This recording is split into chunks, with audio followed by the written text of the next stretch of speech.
All right. All right, people. Catfish Dave here. I'm a little hoarse. I'm really hoarse. I'm under the weather. Last video I made, I was coming down with the flu, and I still have a touch of it. The worst is over. The fever is over.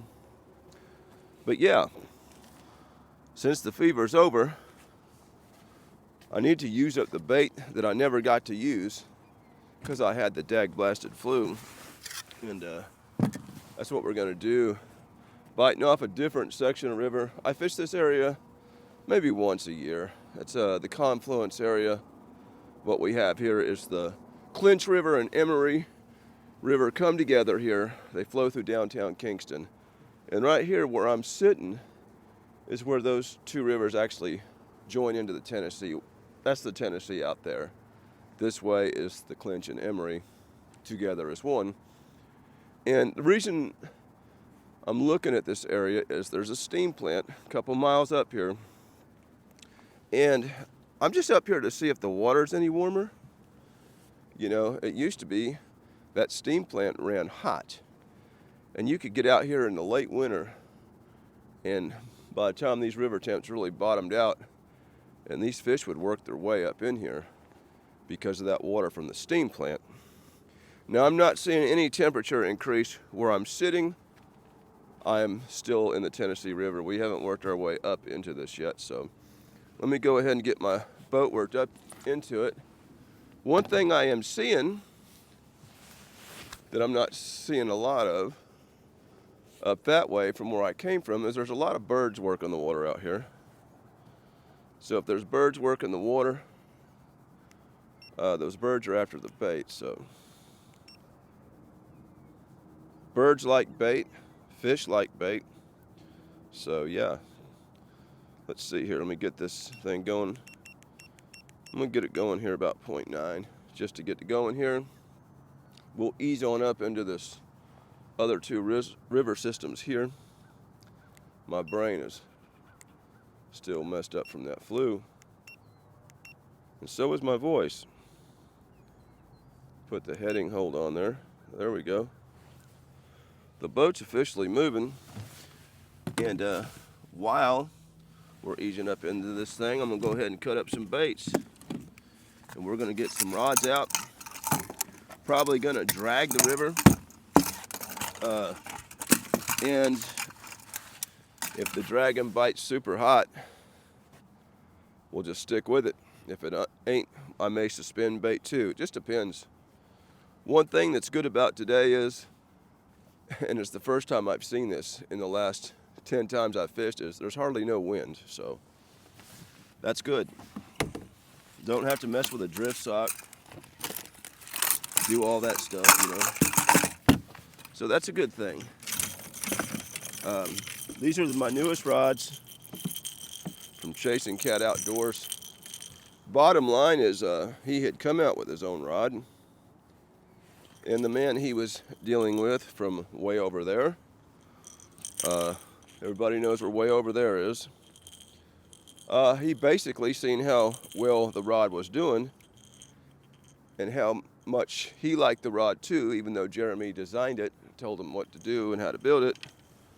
He stole his rod, and I guess to keep from any copyright stuff or something, he changed it into a two-piece, and he stole his design. And those were the rods I was using for a long time here. And I'm telling people about these rods. People are wanting to buy these rods. And then Jeremy couldn't even get these rods no more. So he had to start from scratch, all new company, from over there, you know, where everything else comes from. And he had to start with a brand new blank, you know. I've done a couple trips on these rods. There's some fish on the screen, a little bit of action right there. There's a little bit of action right there. I'll tell you what, I may suspend bait that action for a second while I'm getting everything set up. I may not. right onto like a shelf and a hump here, where everything comes up. Let's drop a suspended bait right there, just to see if something hits it. I've got to get my bait out anyway, and yeah, I got to get everything ready. So let's just start with that. Looks like we're going to start suspend baiting early. We'll just start with suspended baits.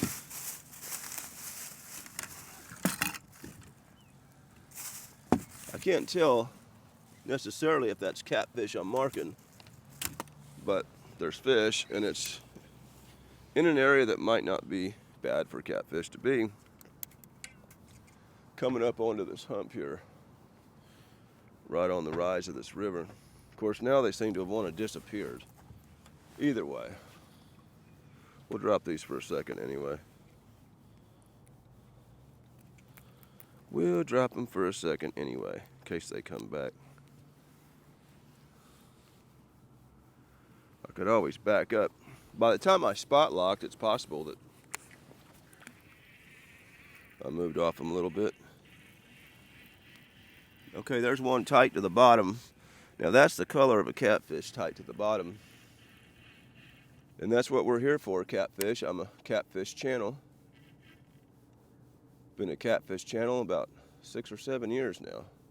That's a hard bottom. Usually my sinker really sinks down in the mud. And that just said bang. Rocky bottom. I don't care, as long as I catch fish.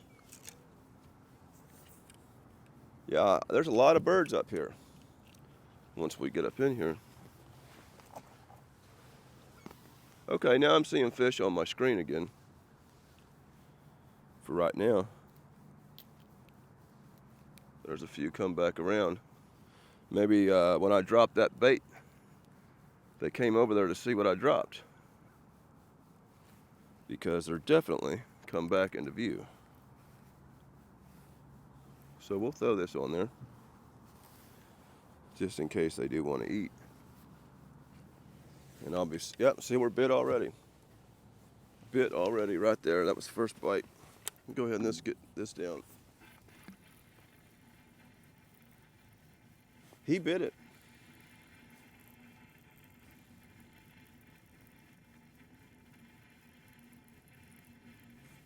He tasted it. We'll throw another one down there. Like I say, I seen him, you know. Dead to rights. I seen him on the fish finder there. And that's what a fish finder's for, to find fish. We found some. He nubbed at it again. He's nibbing at it right there. He bit it a little harder that time. Okay, he's swimming with it. I see the line going to the right. I see the line going to the right. He's swimming off to the right.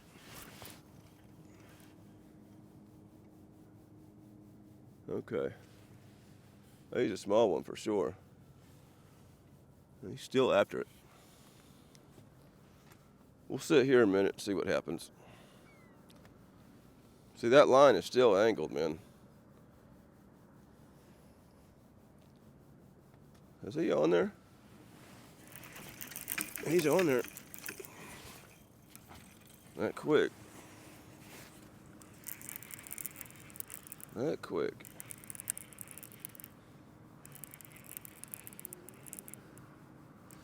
No sense in passing up fish.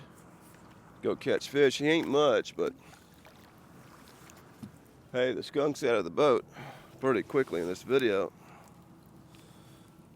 And like I say, there's a bite right there on the lift rod already. Open up, man. Come on. Give me my head back, man. He ain't gonna give me my head back. He messed it all up there. I'll throw a tail over for him. Give him a little appetizer.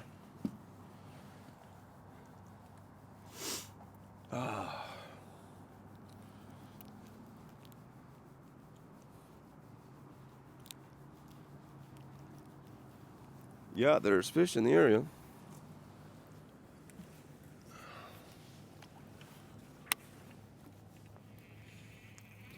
And while I'm getting everything set up, like I say, we'll try this a minute where I seen the fish, and then, you know, if we're not catching anything bigger than what we just caught there, we'll surely have to leave. Yeah, that is a hard bottom. Yes, it is.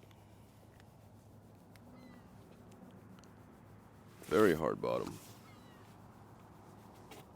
Tell you what, y'all, I might be able to get rid of this coat because with no breeze out here, and it's supposed to warm up close to 50 degrees today. I wanted to get out here earlier, and it rained the first part of the day, so I said, well, being sick like this, I don't need to be wet. And it was like 34 degrees when it started raining, so yeah, I'm not going to do 34 degrees and wet. So we waited till it come through, and like I say, it's going to warm up for a little bit. And I may not be able to stand this coat on. Let me get my other rods out. But yeah, back to the rods. You know, he had to totally come up with new people from over there. New blanks. And they are a different rod. They're definitely not the same rod. If anything, they've got more power than the rods I had, at least in the tip. I actually threw out all of it. So, yeah, they've got a lot of backbone. Haven't caught anything real good on them yet, maybe close to 30 pounds, but they're definitely big fish rods. They're seem like the heads are getting the most attention. He wants it. And he may have took the bait on this one over here. So he's just on there, just sitting there with it. We'll let him tug at it there a little bit. I'll get some more of the stuff out. And if it's just little dinks, we'll move on.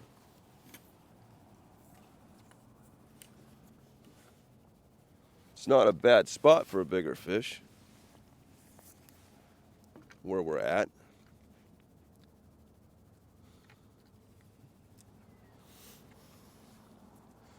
The dink catfish are the most aggressive.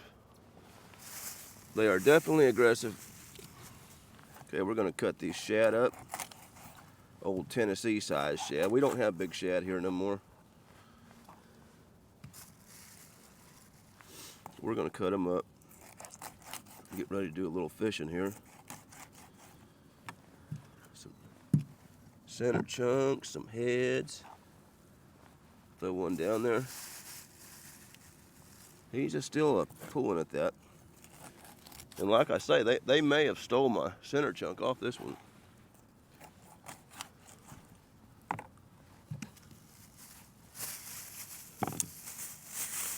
I'll check it here. And if we don't start seeing a little better bite, pretty soon we're gonna move. Yeah, there's definitely fish down there. He's on there. I'm just gonna crank him. Nah, he popped right out. I don't know. See, we got something going on here now.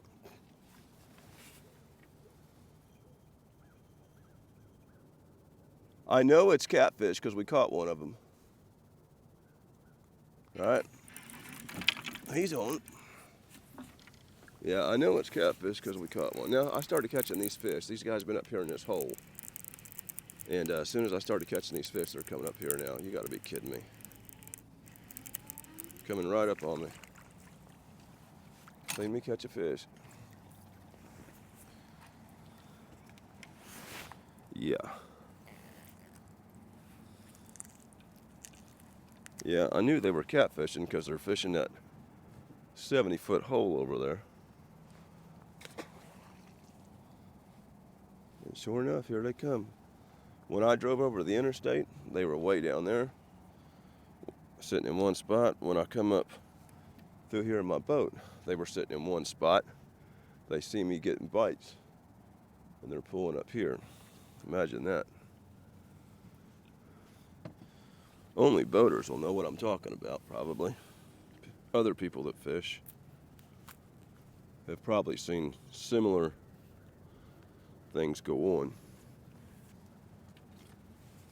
I'm gonna drop this over here, y'all, and get a few more things ready. And if we ain't caught nothing respectable, we're gonna ease on up river here to the original plan.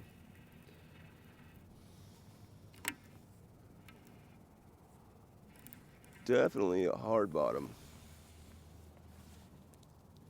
And the fish are down there, I'm looking at them.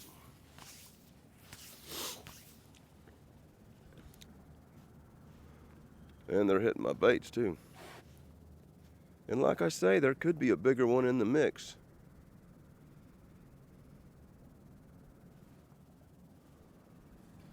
Let me go ahead and, here they come. I'm gonna go ahead and change out for a better jacket, y'all.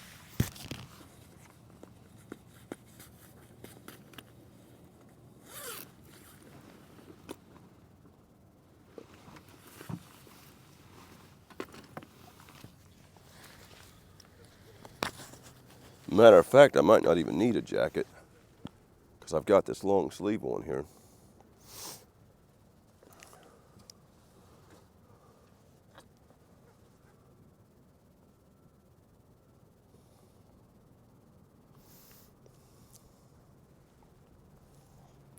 One thing I could do. Who's that? Oh, what's up, Vidito? Yeah, I've had the gosh dang flu. Yeah, I did too there about 3 or 4 weeks ago for about 2 weeks. Yeah, I've had it about 5 days, I guess. Yesterday was the worst. Well, they say 10 days, and it's usually it's going away by then. Yeah. That's what they told me. Yeah, yesterday was rough. Yeah, my old lady had got it after I did, and hell, she waited 5 days and went to the doctor, and they said, well, there's nothing we can really do now. You'll just have to wait the course out. Yeah, there ain't much you can do about it. Doing any good? I'm gonna drag this up here. I just seen some fish sitting here. I figured I'd see what's down here. Catching a couple dinks so far. Yeah, we caught a couple up there across from that boat ramp up in there, the power lines. Yeah. We caught a couple up there, that's about it. Yeah, just.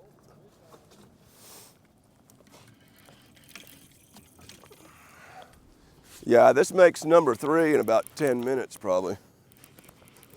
We went crappie fishing yesterday. The water temperature 38, didn't even get hot. Yeah, that's one reason I wanted to come up here and see if this water was warmer. Yeah, I'm noticing my temperature gauge just went up since I've been sitting here. That one's got mud all over it.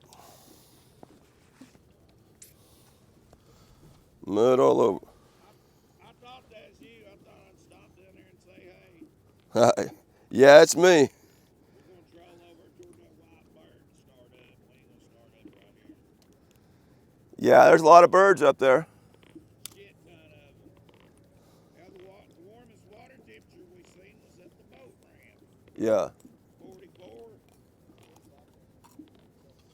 is it? Oh, that's warmer now. Well, he got my bait too, so. Well, y'all have a good one. You too, man. Good luck. Hell, I about lost my voice. Yeah, I about lost my voice too.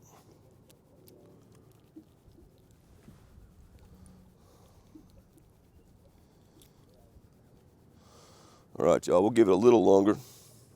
See if anything bigger's down there.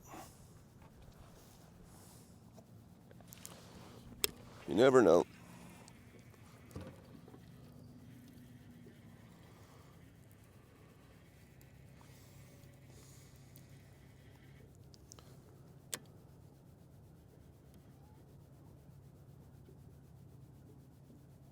Is he on that already?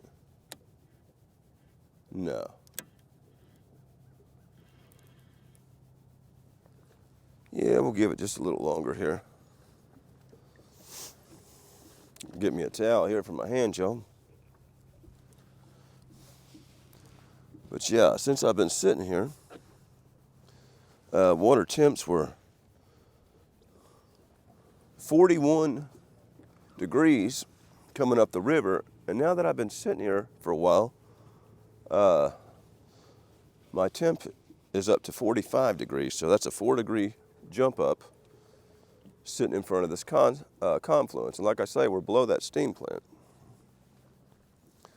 So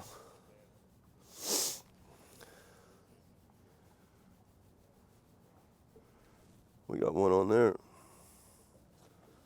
He's on there. He's on there.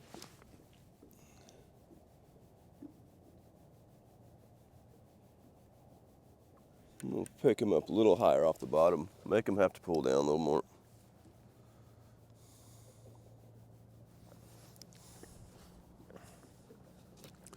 We may drift backwards just a little bit, but like I say, there's this huge temperature difference between the river and here. Right here at this temperature change is where we're going to be seeing these fish. So yeah, he's already on there. I may back up because it's a little deeper just behind me, and see if there's anything bigger just on the ledge. I'm just going to drop my spot lock and let the wind ease me back. We're sitting in a 47 foot here, so I'm going to let the wind blow me back because the wind is blowing. We'll move back just a little bit. Yeah, I'm seeing lots of fish down there.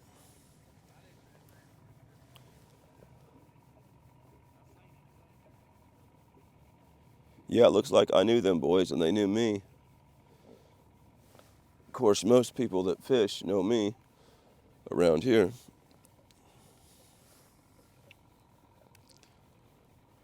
At least they ain't coming to fish right on top of me. They were just coming by to say hello. 47.5.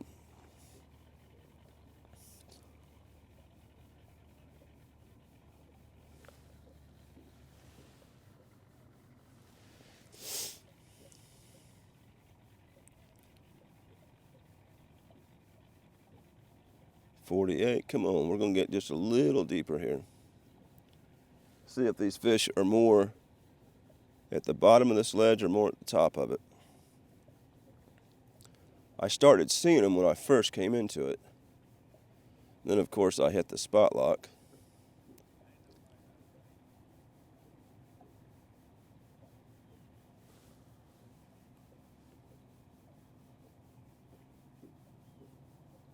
$48.6. See, we're getting over the ledge now because we're almost 49 foot, so I'm just gonna let it sit right there.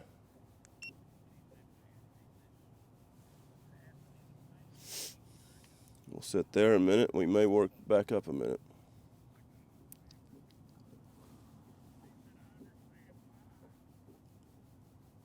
Give it just a minute or so, and then we're gonna start easing up into this thing and throwing out some dragon rigs.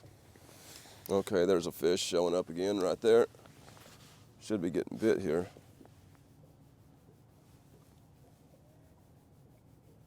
He's coming up from under my bait. My baits are a little higher off the bottom now since I backed up.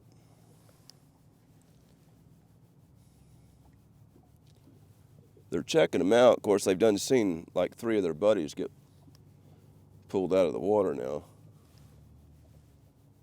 They might be catching on.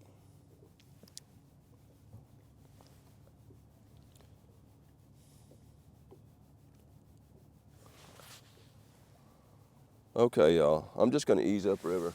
We're just gonna ease up. I'll keep the suspended baits out. We'll go ahead and start dragging.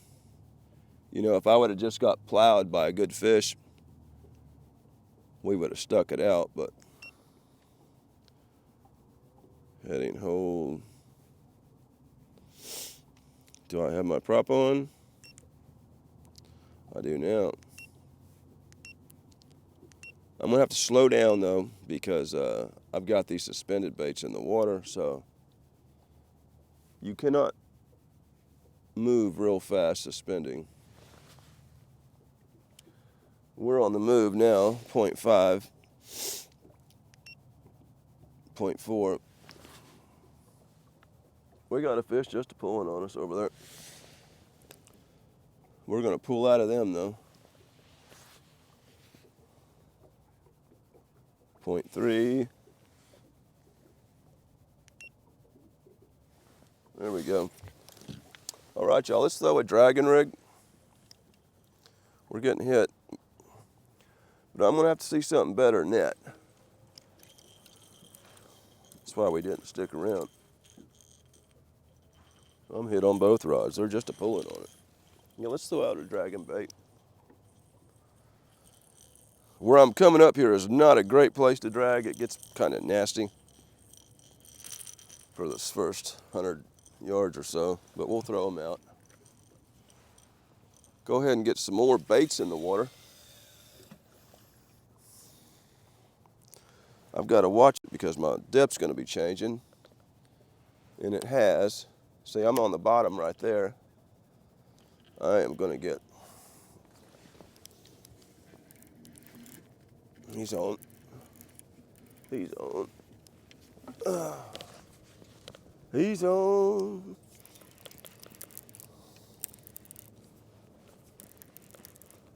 .45. Yeah, we're getting shallower quicker, so I've got to really keep an eye on my suspended baits. There we go. I don't think he liked being caught. Okay. Get it up there. And I've got to keep an eye on my depths here.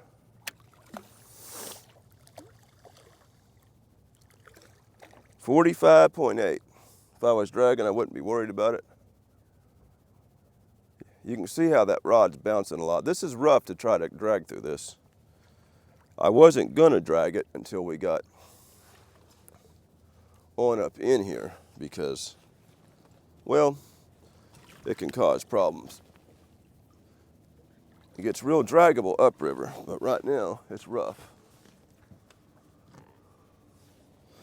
There we go. There's another one, got mud all over him.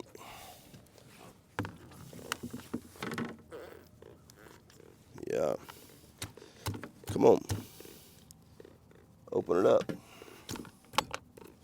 Came out of there.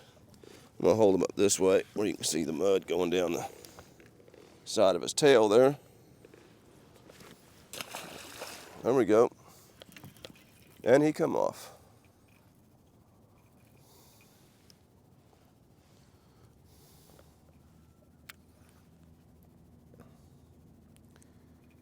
Yeah, these water temps are warmer. I've got to keep an eye on my depth. It's getting shallower and shallower. Okay, up off the bottom. 44.3.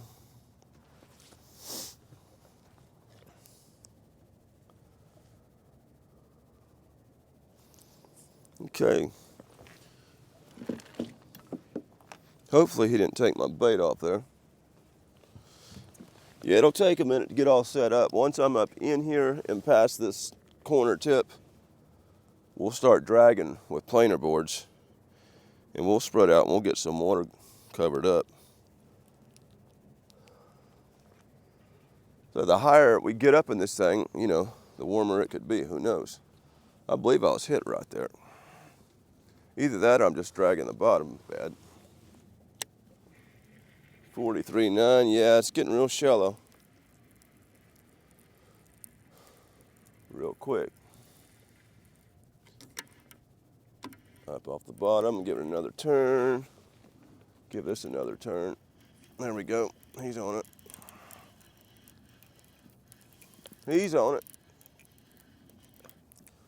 He's on it.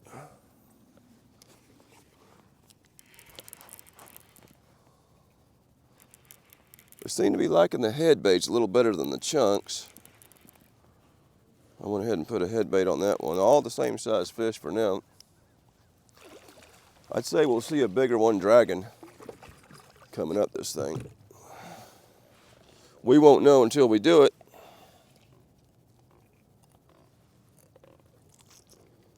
Open it up there, brother. Yeah, you sit here and just suspend on a bunch of small fish like this. You just catch fish after fish after fish, but we're gonna move around until we start seeing something, you know, a little more promising than that. I'll get another use out of that bait right there.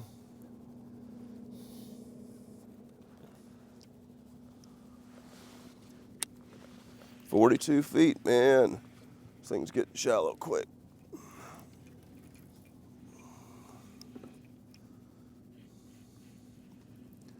It's the only thing I hate about suspending and moving.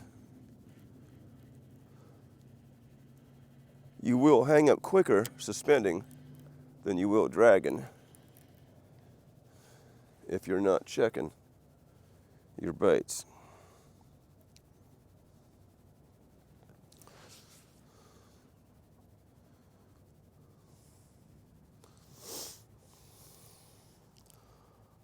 Yeah, I'm going really, really slow here. Almost too slow to be dragging, but I'm going to go ahead and put a planer board on this, and we'll get it going over that way.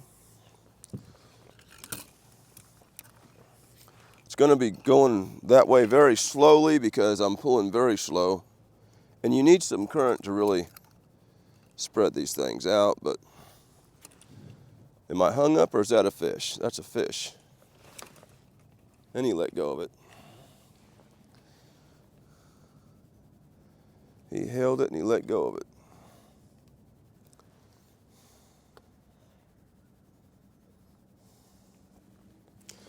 Yeah, you can see how slow that planer board's leaving my boat, and that's because we are going slow.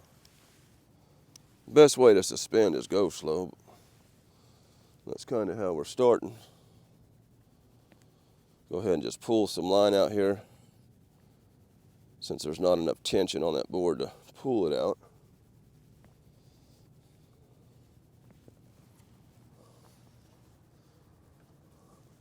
Double check my depths on these suspended baits. The bottom is changing a lot coming through here.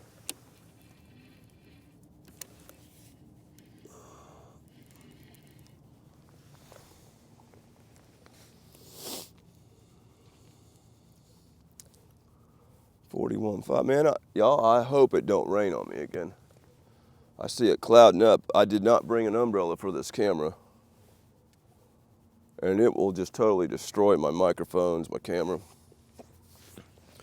Plus the fact I about got pneumonia already.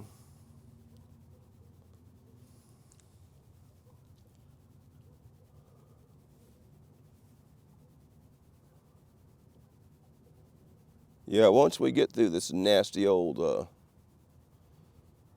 area coming in, we'll speed the boat up. We'll get more serious with the dragging.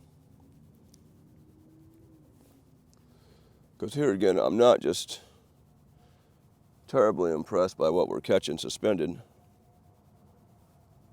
so far.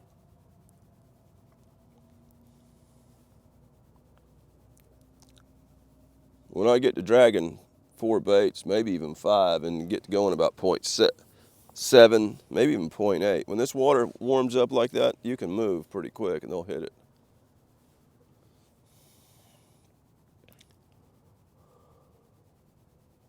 I'll go ahead and, there's one on there. He was pulling on it. I seen my line going out. That's why I locked it down. He let go of it. Still getting the small ones through here. Should be still having some bait though, because man, it keeps getting shallower, y'all. Well, it ain't too bad there. According to this, it is though.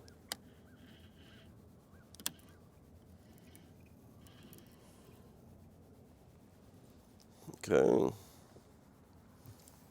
I'm gonna speed up a little more. Speed up to 0.5. you can suspend going 0.5. And then plus that will allow me to actually get up in this thing, get a little boat speed, and start fishing it better. I simply paid that area some attention because I seen the fish on the screen. I'm like, well, let's give it a shot.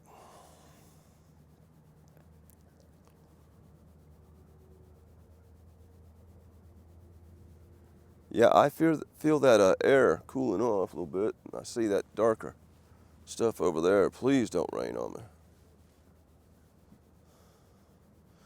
Please, please, please don't rain. Pretty good mark on my screen there. That could be even a bigger fish.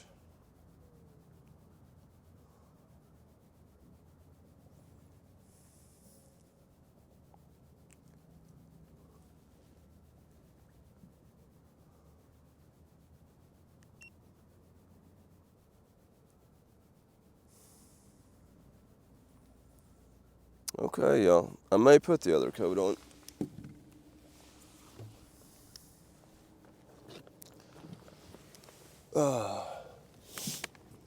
And we'll just watch the water temps all the way up here, and of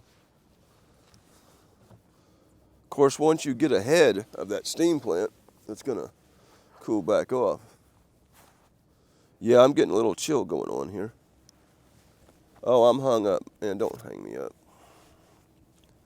Like I say, this area is a little rough to drag through here, which is why I ain't going crazy with it yet till we get on up in here some more. Lines keep getting shallower,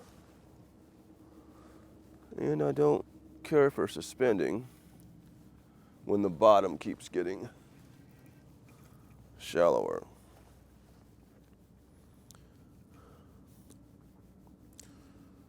But here again, with the dragging, I don't have to worry about that. Let's go ahead and just throw another one straight out the back of the boat, since we got a good spread there.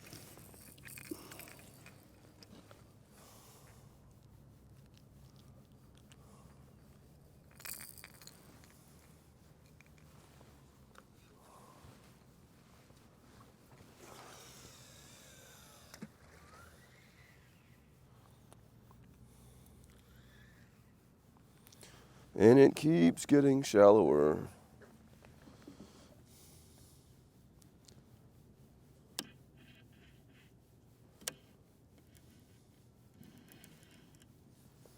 Keeps getting shallower. Every time I look at it, it keeps getting shallower. We may be hung up there. No, it's a fish, but he let go.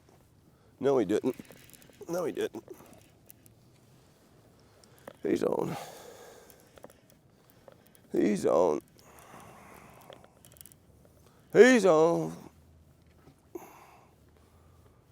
Thought we were hung up because, like I say, I seen it. We may have a fish on that right rod. He may just be stuck there because we were hit on it.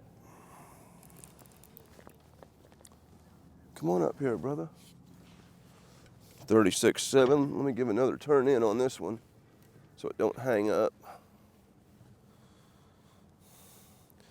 And I'm kind of purposely going shallower because it's real nasty over there. And I don't want to be hung up. Let me get my boat to the right so I don't just keep getting shallower. Try to keep a better depth going on here.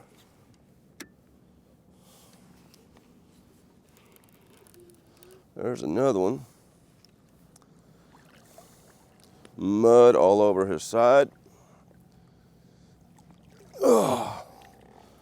All over his side on both sides. Come on. That's one of the muddier ones I've seen. Come on, man.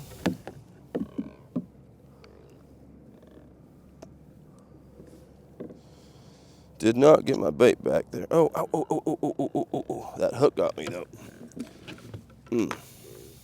Them hooks are dangerous. Open that mouth up. You can see the mud. I guess you can see the mud back there.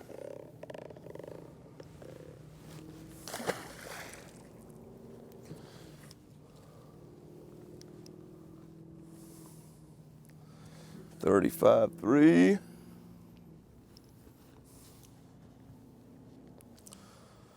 Let me get going a little more to the right.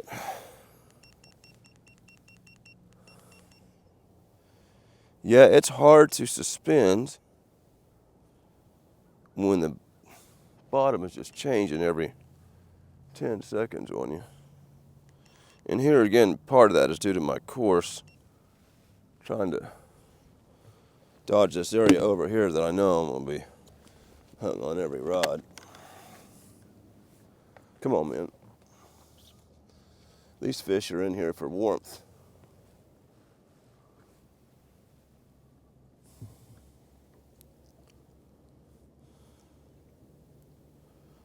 That's why they're hanging out up here.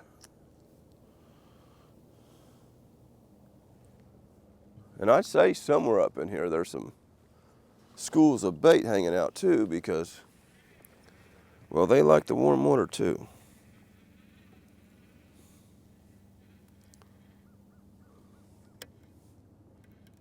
Okay. That was at 35.7, 35.8. Let me check my old line here, y'all. Make sure I ain't got it too high. No, they just don't like this side of the boat as much. Obviously. Same kind of rod, same kind of hook, same kind of bait.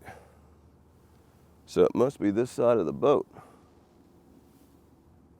they don't like as much.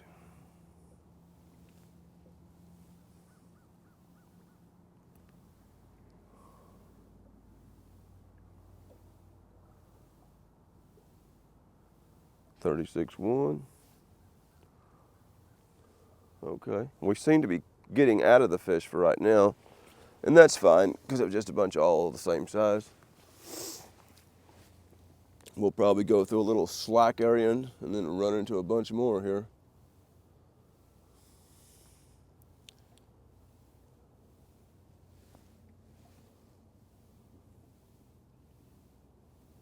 I can throw another dragon bait.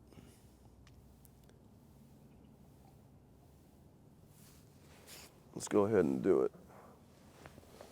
Let's go ahead and do it.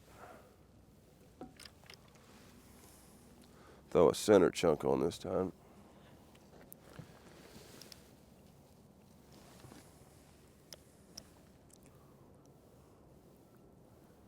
He's a biting at it.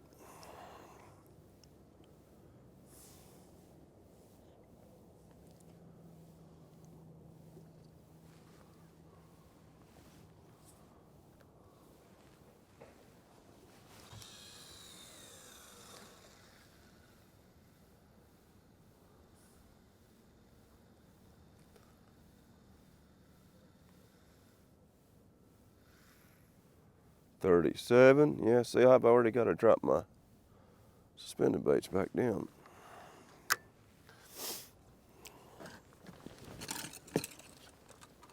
We'll eventually get set up here, y'all. It's taking a while because I'm sidetracked catching fish. Of course, I guess that's what you're trying to do when you're fishing.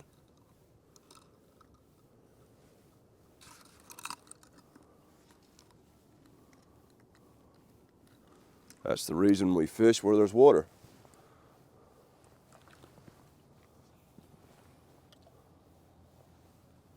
Increasing our odds of catching a fish.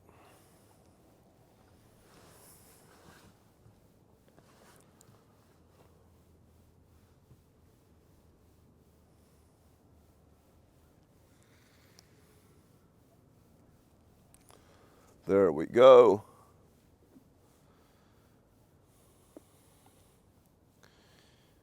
Yep, we're coming out of the fish now. I'm not seeing anything on the screen now. There was a pile of them down there. There might be one right there that's checking out my bait. Yeah, it is. I have my bait a little high though. That might be him checking it out right there. It is. They're not hitting hard today at all, y'all. They're not hitting hard. Just like on that planer board, and they're not smacking. This one here, he's got it and just swimming with it.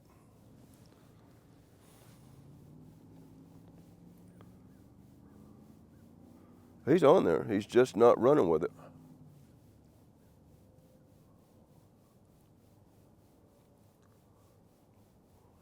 That hook will get him here in a minute. I should have got him. Should have got him. He had it long enough I could have got him.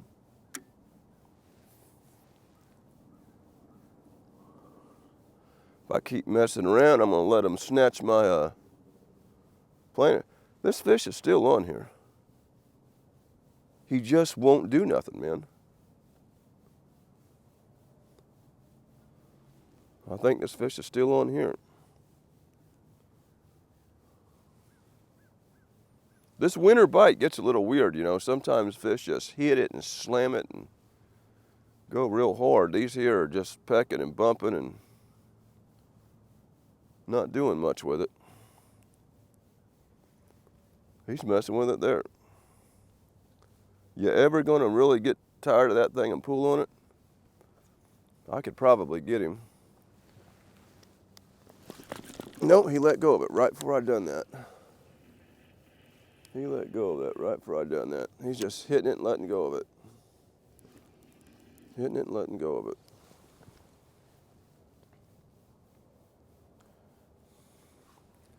Go ahead and drop this down some more. Getting deeper.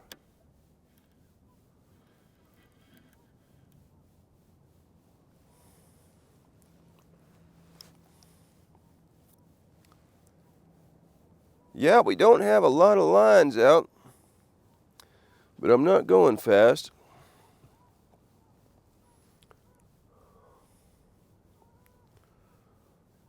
Now, if I was going to get active dragging, I would just probably pull the suspended baits, throw 5 dragging rods out, and just book up the river, probably about 0.8. Really put a lot of action on those baits. But when you're suspending, you can't do that. So you got to hope that the dragon bite works good slow.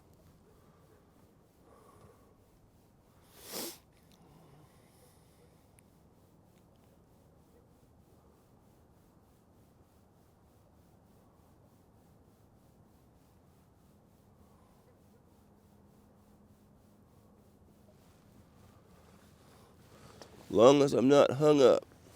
There's more fish on the screen, so we're around a few more. They're just scattered throughout here.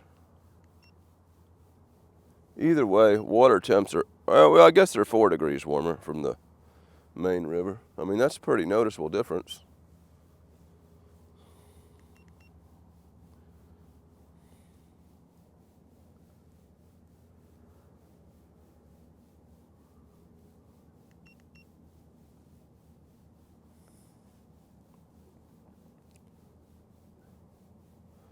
Look at that. Oh, yeah. He went down nice and slow.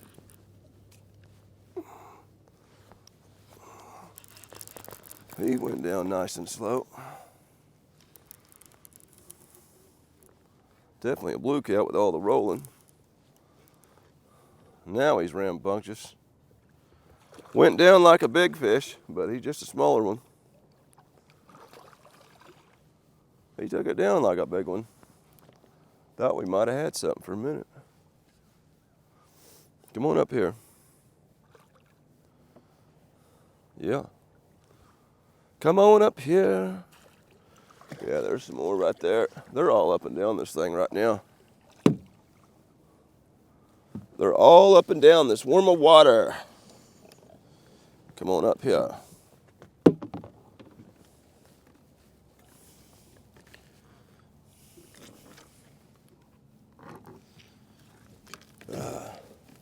These fish are cold, they're slimy, and they're wet. Come on, man. Open up there and pose for the old camera.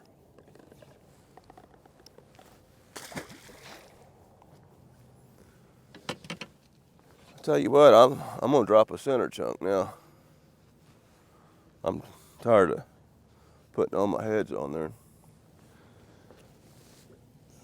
Are they not hitting center chunks, or is that just luck of the draw?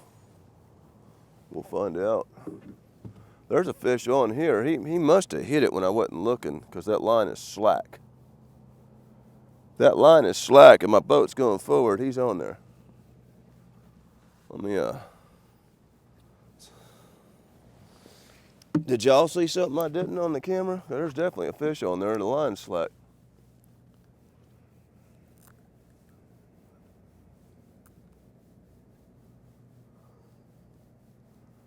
Okay, now it's tightened back up.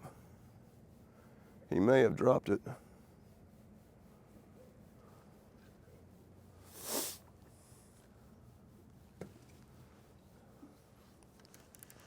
Let's try center chunk for a while, y'all.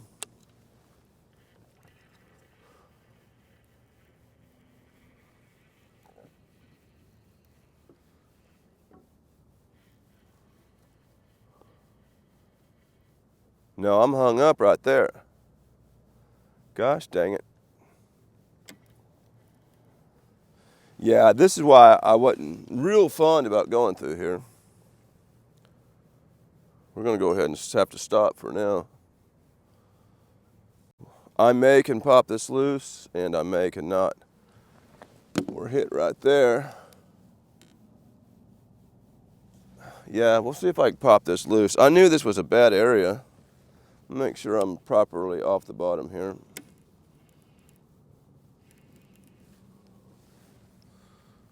.41 foot. The bottom is changing really quickly on me, so I'm having a hard time keeping up. Okay. Yeah, let me see if I can get this loose. Sometimes you can pop these loose, y'all. Sometimes you can give them a few pops. Well, that's in there pretty good. We might not be giving this a few pops. Yep. Man, that is solid. There it goes. I think we got it, actually. We got it. Like I say, sometimes you can pop them loose.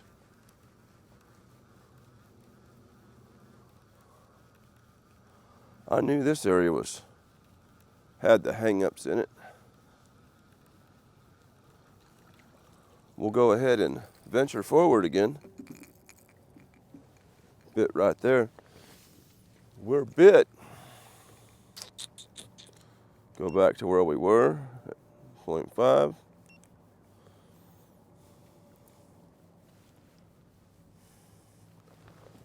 There's a fish on there. See, they're just not hitting it hard. He's eating it.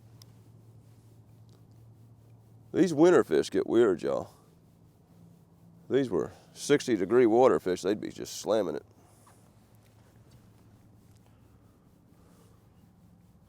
Now, there's some fish right there we're passing.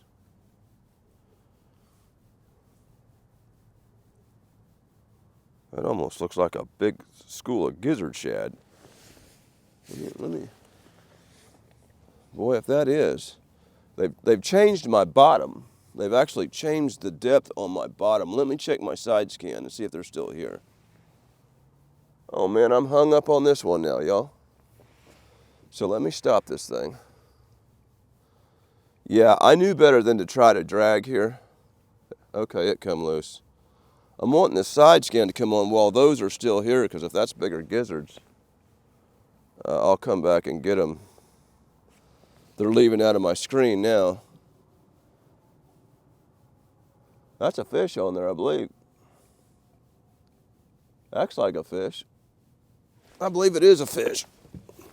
I don't know, it's acting awful funny. Yeah, I done got out of them fish. Now I can't tell what they are. Oh, we're hung up here, Ben. Golly. Yeah, I told you we can get hung up by doing this. The thing is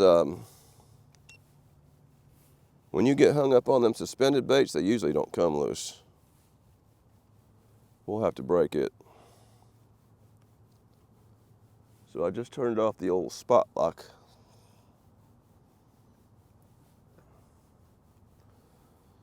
Yeah, that's what I don't like about suspending and moving.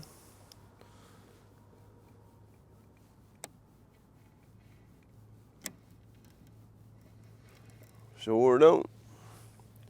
Go ahead and pull this in since I've knocked it loose.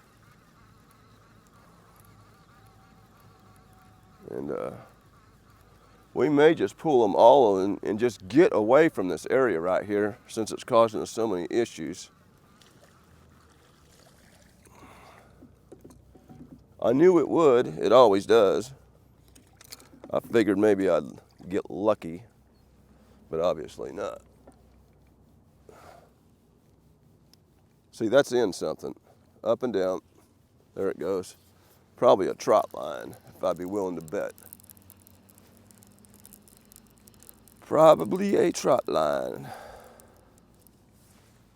So, yeah. I'm gonna go ahead and let's just get way on upriver here. Get out of this. 0.8.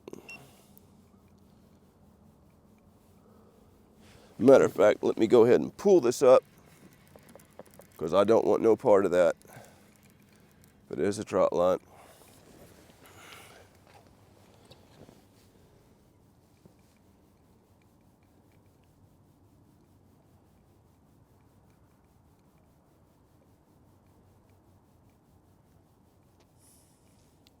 We got one bait in the water right now, y'all. And we're gonna get on up out of this spot. Here, once I turn my prop on. Always helps to have your prop on. I believe that is shad. I believe it is.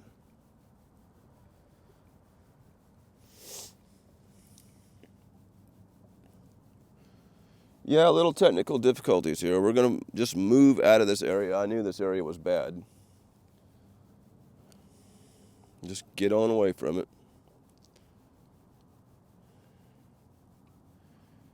Get on out of Dodge.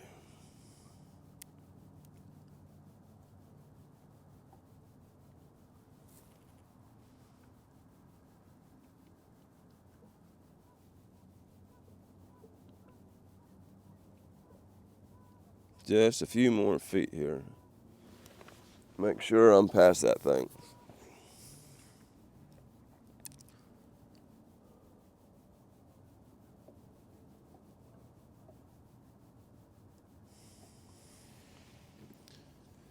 There we go. It's getting a little safer.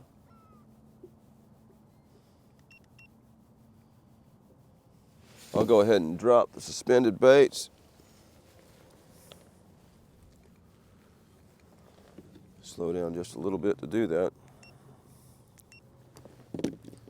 We'll get these back down.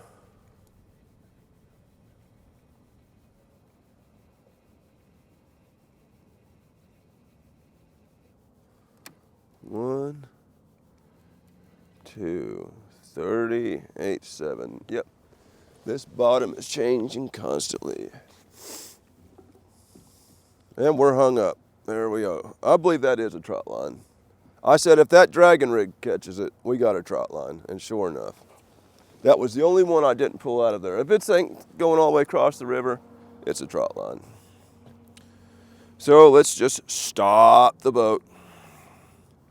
Probably have to go back there and get that. Probably have to go get that. Yep, someone's got him a trot line going all the way across the river.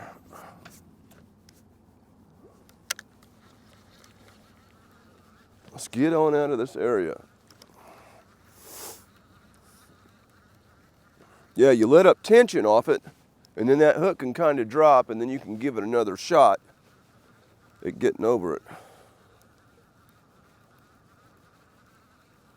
We need to get out of this area quick. Yeah. And this is the whole thing that gets me. I'll catch way more fish in 2 hours out here in this boat than whoever spent whatever time they took to set that trot line, bait that trot line, come back and check that trot line. We got a fish on there now. There's so much work involved. You're not even fishing. And there's no way they're catching the fish I do in this boat. No way. Did he come off? Yeah, he come off. They're not holding on to it. It's on a center chunk.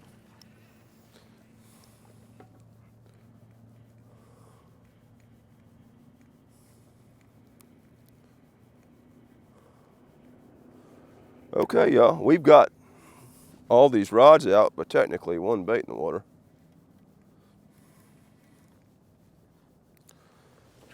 Well, let's start again. Head and hold. Back on the prop. Yeah. Yeah, let's get a long way from this area here.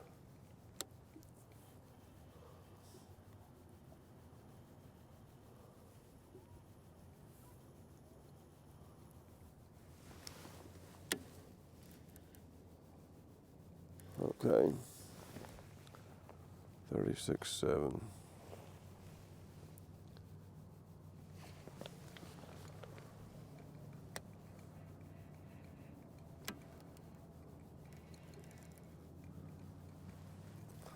All right, y'all. Pretty soon we'll be able to cast again once I know I'm past that. Yeah, when literally all your lines are catching across the river in the same exact area, that's trot line. Without a doubt. Because from all the way over there to over here and then on the right side, yeah, that's a trot line. Now Chickamauga Reservoir, you can't fish it without catching a trot line, anytime. Something come up top water there. Could have been an old striper.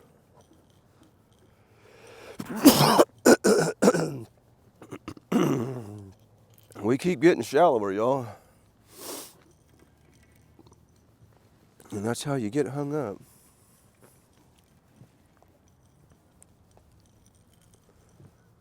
Come on, let's ease past this spot so I can throw. I'd like to start fishing here. Yeah, I told myself I was going to pull up to the steam plant, but man, we can't seem to get our way out of this spot.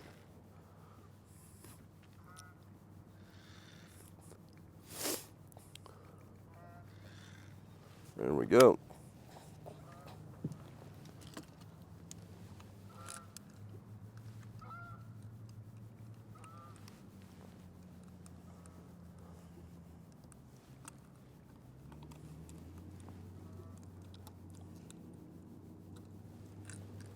Yep, trying to make it up there.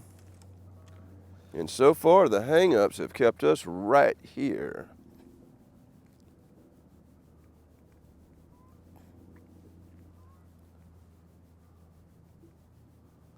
This is not the best section of river to be dragging, not till you get on up a little ways. As a matter of fact, I'm coming into something here, according to my graph, that's going to get me all hung up. Now that don't mean nothing because I've seen this Garmin totally lie. Tell you there's a big hump right there and there's literally nothing. Or the hump will be a hole. I've seen the maps, definitely not accurate.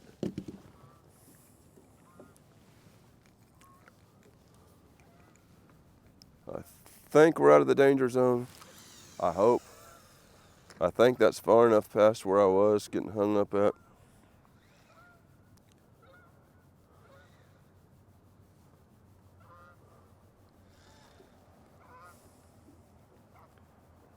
The best way to catch these fish is to actually have your baits and hooks in the water. And so that's what we're working on right now. That's when I catch the most.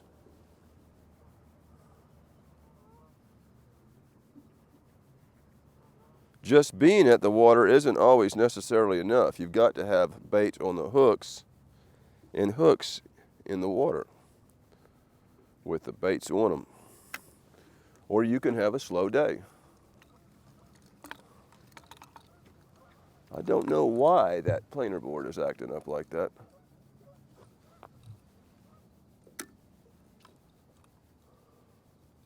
Why is that planer board spinning that direction? I think this is one of those bad luck, bad juju days, y'all. I think that's what this is. I have no idea what would make that planer board come back this direction. Have not a clue.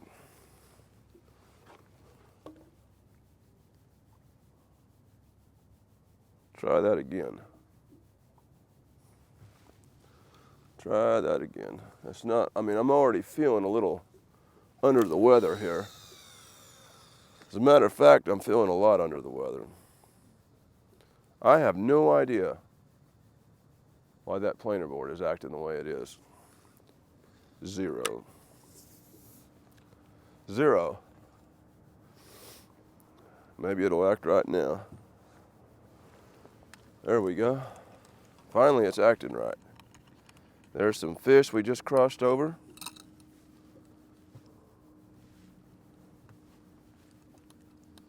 Will they eat? Another small batch of fish.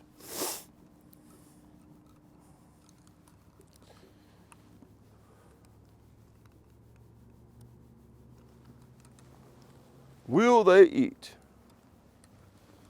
I guess they didn't, and we went right over them. Still trying to get hung up over here. Come on, man, get me on up the river here. Because it gets better as we get up. Until we get in downtown Kingston, then it gets a little rough again.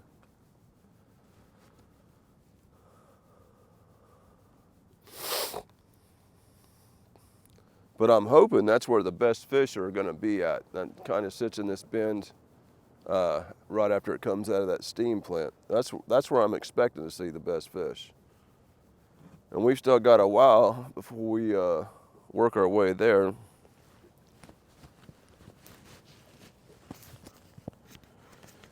We got a while. Yeah, the sun was out until I took that big thick coat off. And all of a sudden I have no sun no more. Like, as soon as I took it off, the sun disappeared. And now it's kind of cold and gloomy.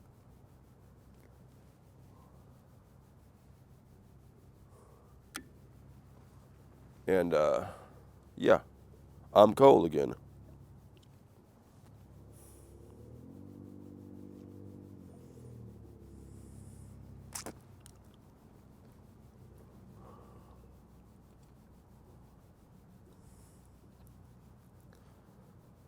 Well, come on, fishes. There's something on the bottom.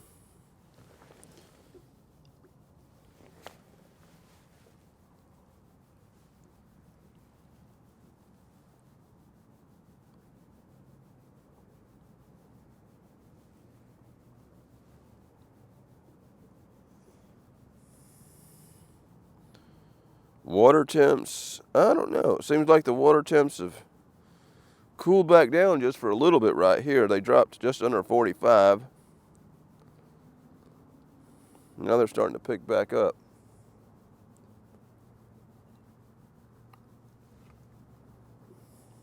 That's weird.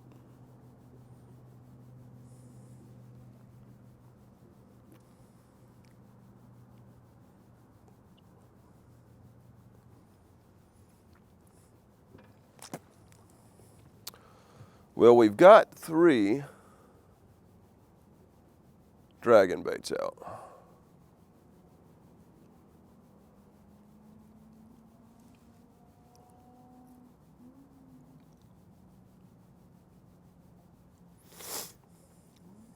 I really do need to blow my nose bad.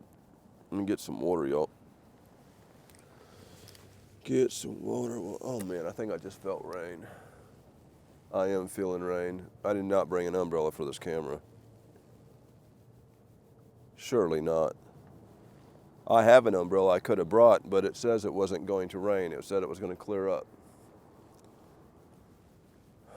It'll destroy. That's why I threw away the last DJI camera and all the microphones. The camera's supposed to be waterproof, but not when you have a power source plugged into it and when you have a microphone plugged into it.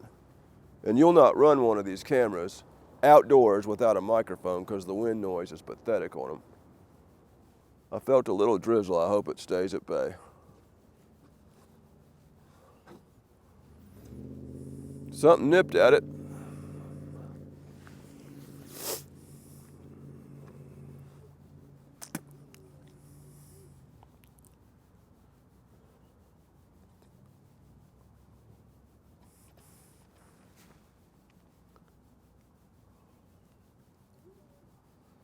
Yep, this camera here is a spare camera.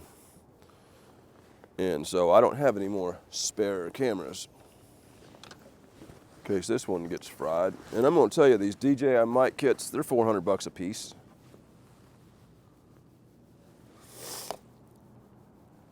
So, yeah. I know I've got some water in here. There we go.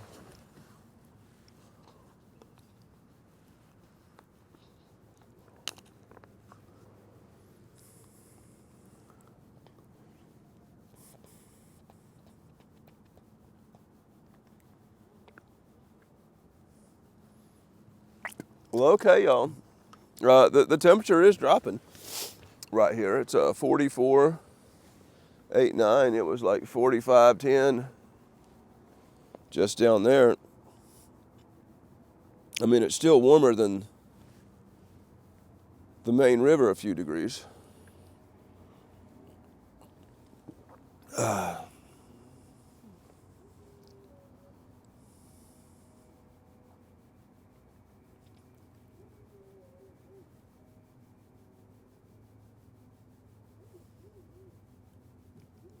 Oh yeah, I see you. I see you. That's because you weren't gonna let me drink my water.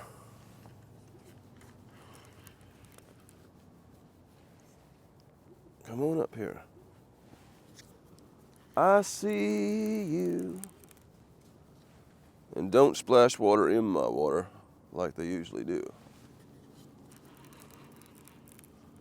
Now these are the old TFR rods. They had a crappy paint job on them.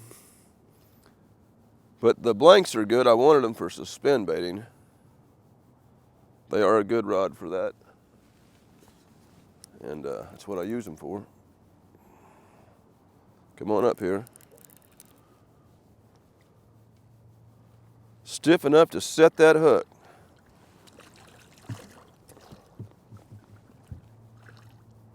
Yeah. That was on a center chunk. Another muddy fish.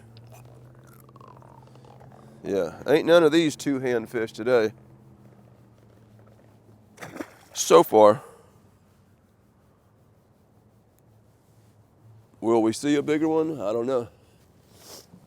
I'm gonna tell you, this part of winter is not my favorite.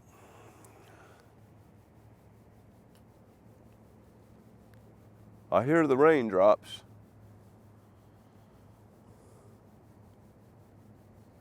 I could have very easily put an umbrella, but they said that radar was going to clear up, and that was it.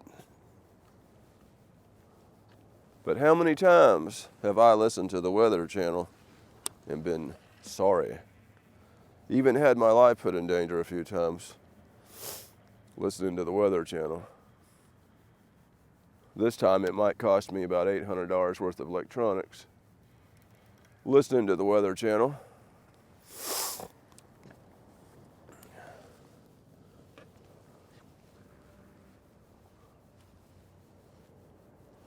Yeah. It's trying to drizzle. I see drops on top of my mic box there. Stay out of here, man.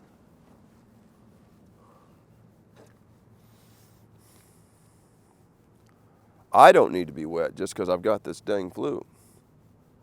There's a fish on the center dragon rod. You gonna stick or not? They don't want to hit it hard enough to stick. This one here stuck. These smaller fish are harder to catch on a dragon rod. Harder to set a hook on. A little more line out. And he come off. And so did my bait.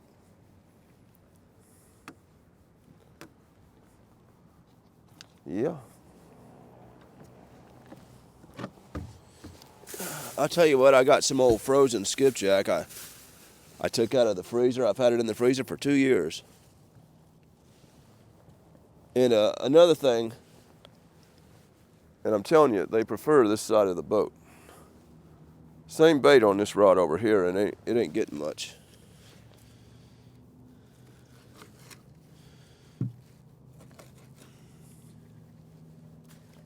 Now, you can't tell me something ain't up with that. I've noticed that when I drag, that side of the boat seems to get the best action. So they prefer this side of the boat. Don't make a lick of sense.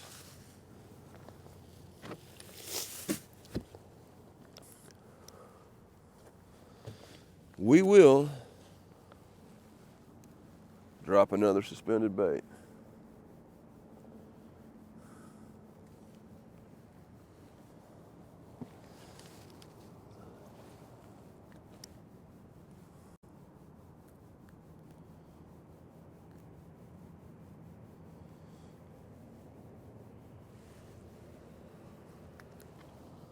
Yeah.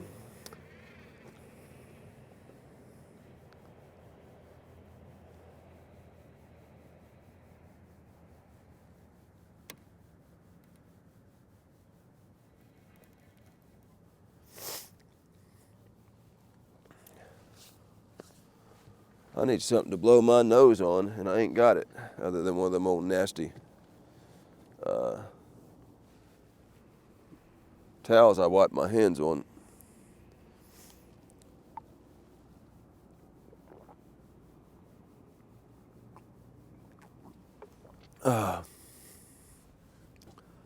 Whoo.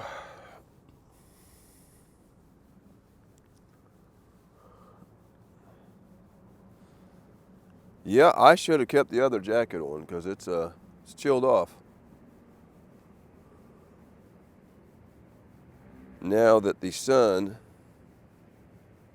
has gone behind the cloud. And I think it's a moist kind of air too. Slightly humidified with the cold.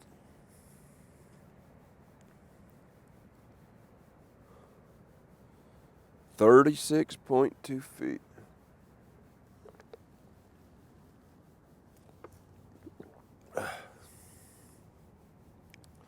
Now this dragon bite, suspended bite thing, it's back and forth.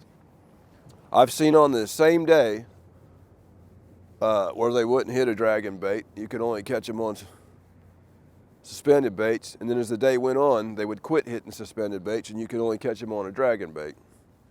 Most of the time, you can catch catfish dragon. I'd say if we come across a bigger one, he'll hit it hard enough we can hook him. It's a bunch of old Watts bar dinks up in here right now. So far.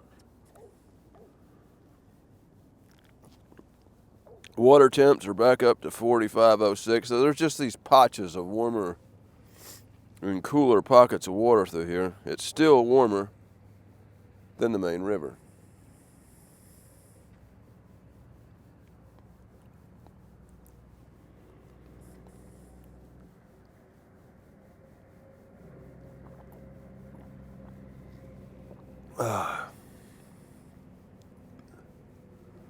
Yeah.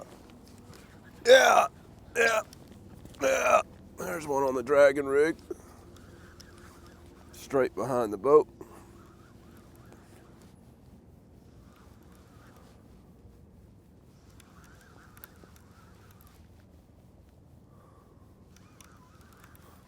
Straight behind the boat.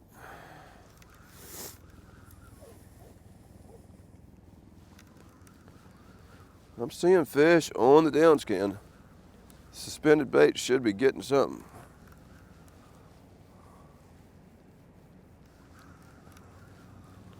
What I don't like about doing both is these rods get in the way of these rods pulling in the fish.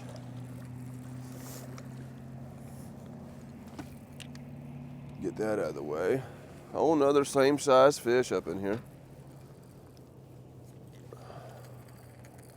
Come on around there. Oh, looky there. We got hit. I'd say he's on there. I'd say he's on there. Finally got one on this side, on the suspended one. I'm just gonna get him up. What we're gonna do here, get him to the top of the water, makes him less likely to come off. Then he counts as a catch. Put some tension on him. There you go. That keeps tension on his lip. Another fish with mud all over it.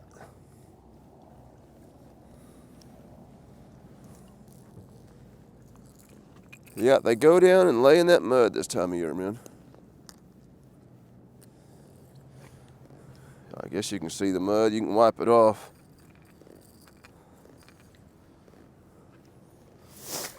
Yeah. Go ahead and bait up.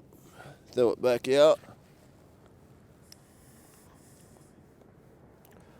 I knew we was going to see one on a dragon rod for long.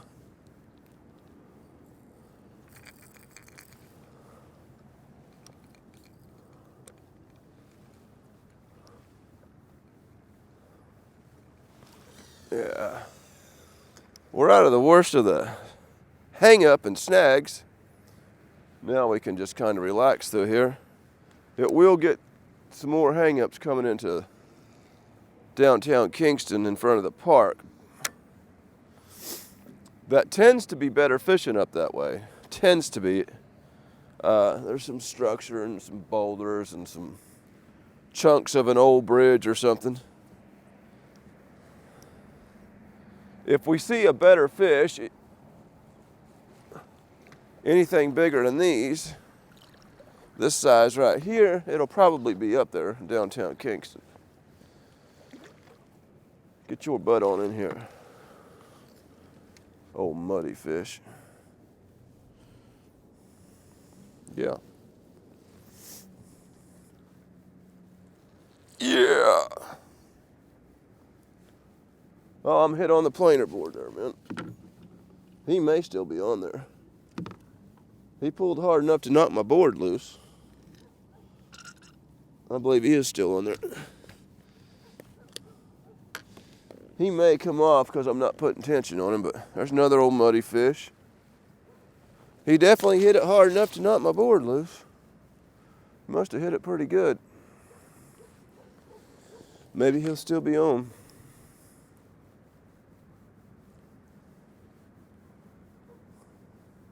Go ahead and rehook the old shad here. It's kind of messed up.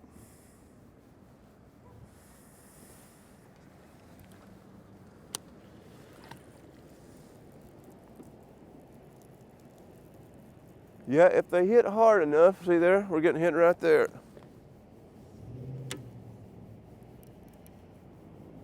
All right. Did he knock my board loose?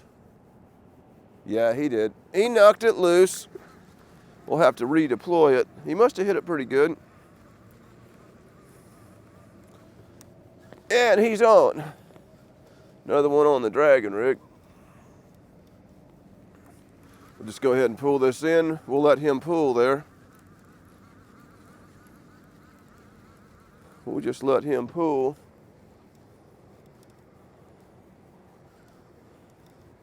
Yeah.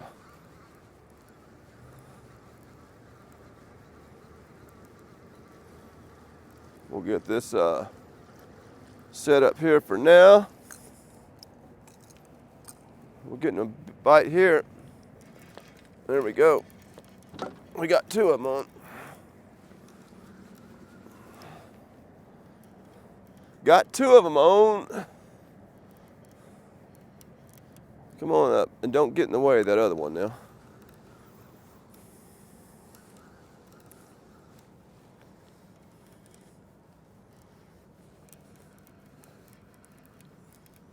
Yeah.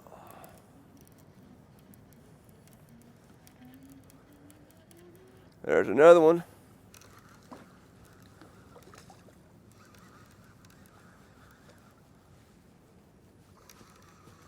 There we go.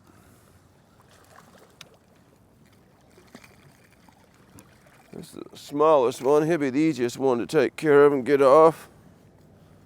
And then we got a couple we got to rebait. Yeah, there's some catfish hanging out into this warmer water. Sure is.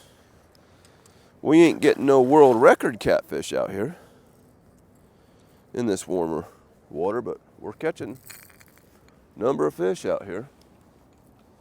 Even with all the hangups and problems, and I believe I probably don't even have bait on this one. It's very possible that bait come off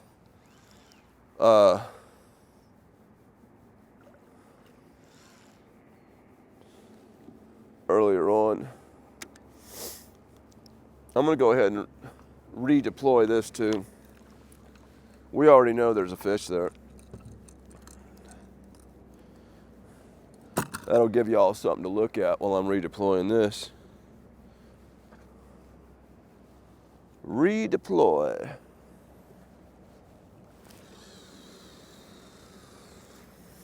There we go. We are redeployed.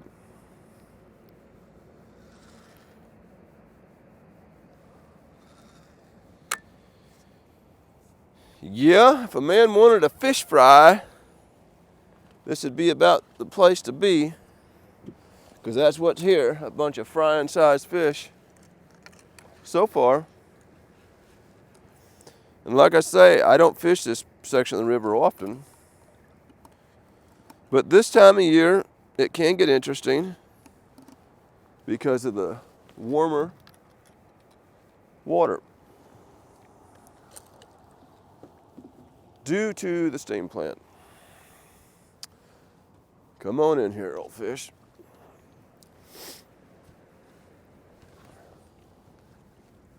Oh, fishy, fishy, fishy. Oh, fishy, fishy, fishy. No.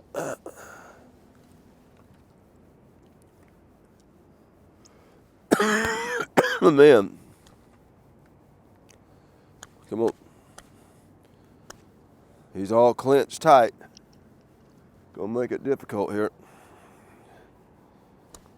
I'll have to lay him down. Ah. Come on, man. Yeah. I think it came out that time. It did if he'd opened that jaw up. Come on, man. Just open it up. You're loose if you would let go of it.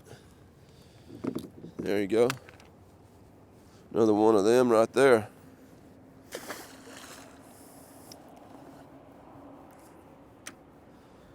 And I'd say we don't have any bait on that right rod right there. Would be my guess.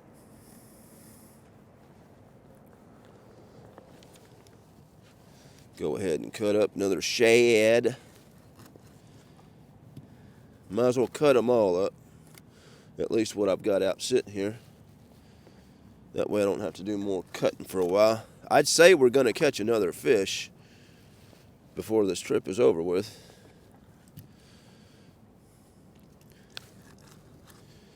There we go. Yeah, these old wintertime baits are smaller usually. And a lot of times they prefer these small baits this time of year.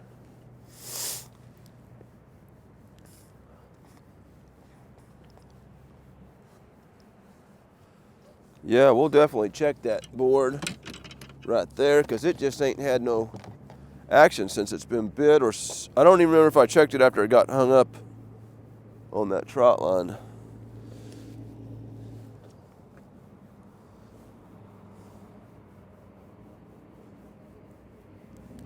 So we'll check it.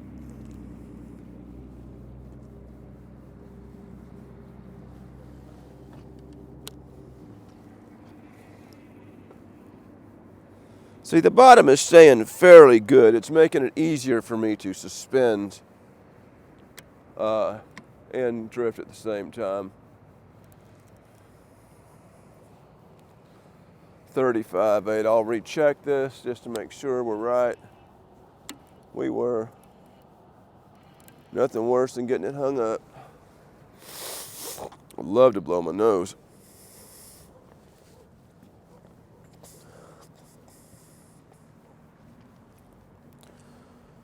All right, I'm gonna finish this water and I'm gonna check that one out there. We can start steering the boat to the left a little bit here.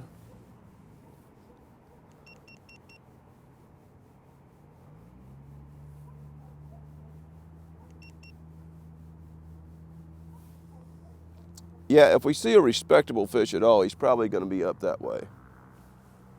That's usually where I pick one up in this section of the river.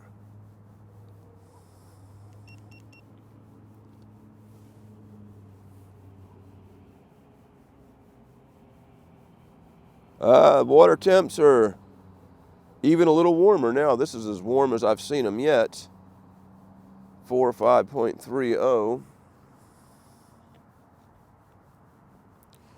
And we got hit right as I said that. I'm gonna go ahead and we're hit right there too. You gonna stick?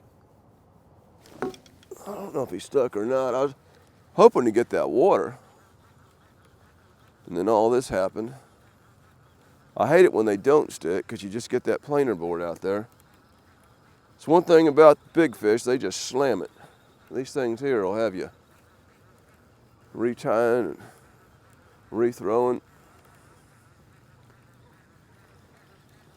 I'll tell you what I'm gonna do. I'm just gonna drink the water before I do anything else, and then I know I've got it drunk.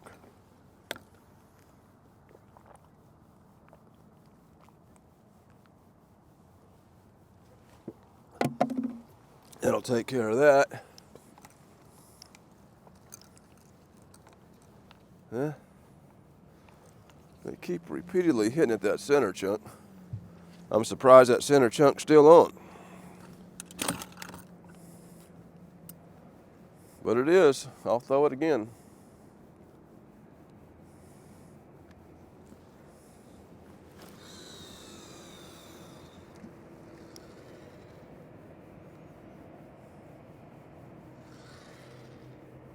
Yeah.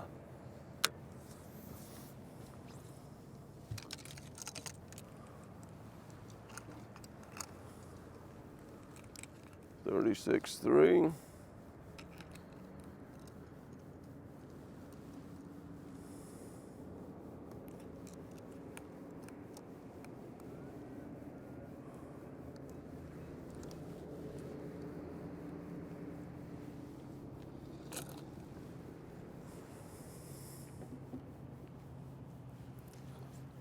Yeah.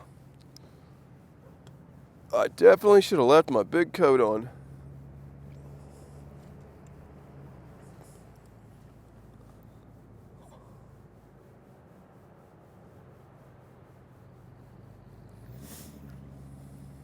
Still may have a little bit of that fever going on.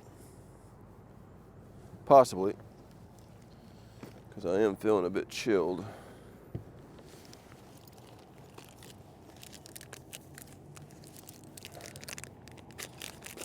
Yeah.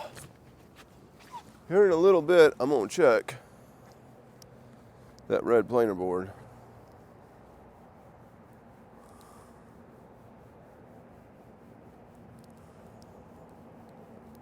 And that red planer board may have a fish stuck on it. Who knows?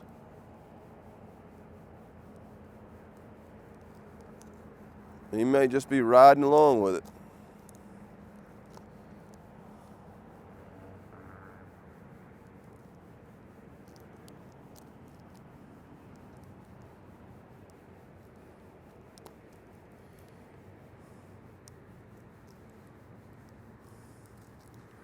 Go ahead and lock that one down.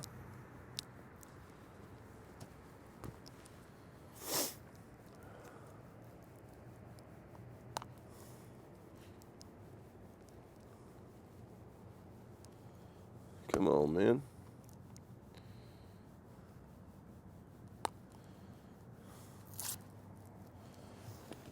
Oh. I need to get a little more to the left here. There we go.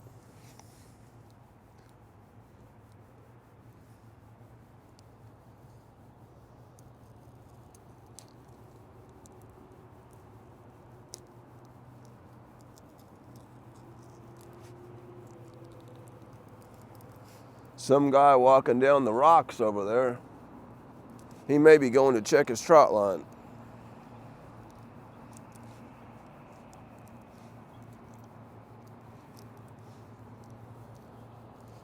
Probably ain't a thing on it because the turtles will eat the baits off them. And then when they check the things, they got a bunch of bare hooks. Here, I get to be around when my fish hit, and I get to see them hit. Like that one, I know he let go, but I got to see it.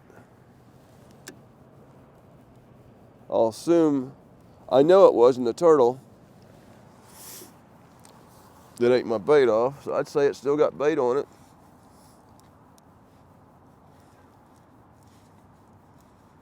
Now, he may have got my bait off that rod that just got hit because that was a center chunk.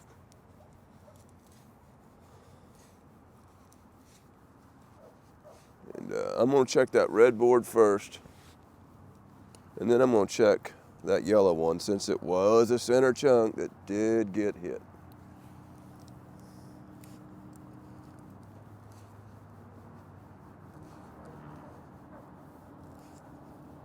Action can get kind of slow on you when you're fishing without bait. You will see a decrease in the number of fish you catch.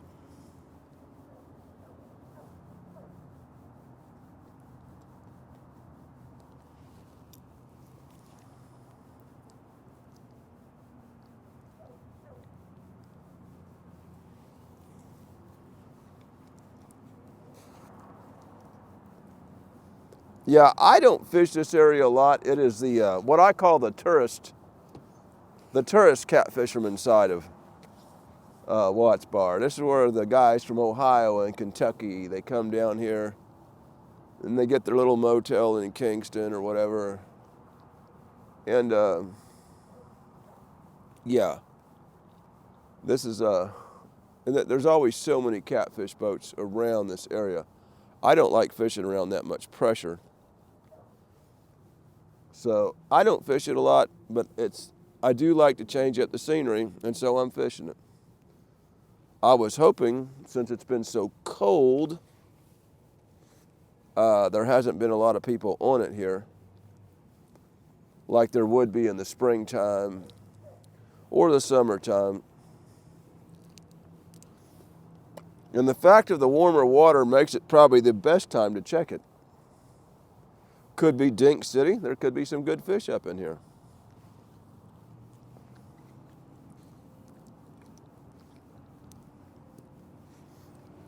So far it's Dink City, but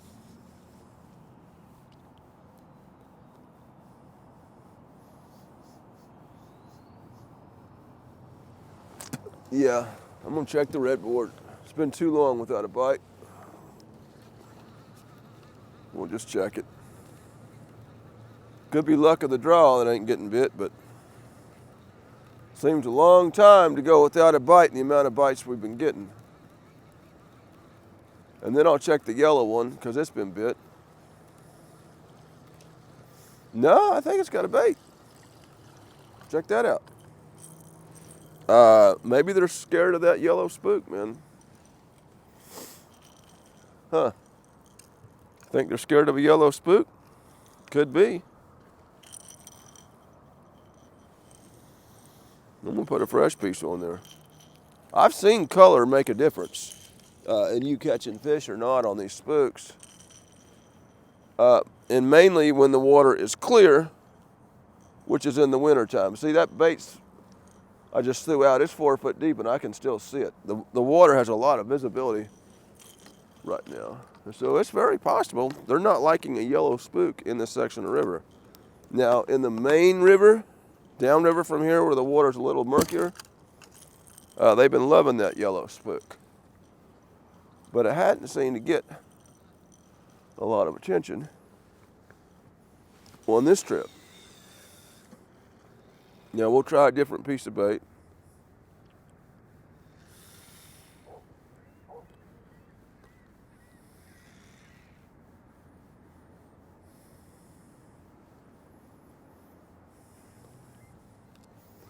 We'll try a different piece. Let's see.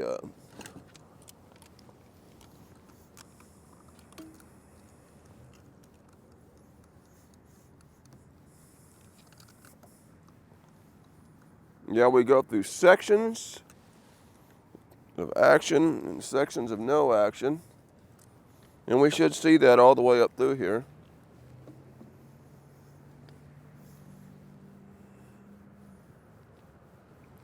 Let me go ahead and check this yellow one because it got hit again. So we'll be sure there's something on it.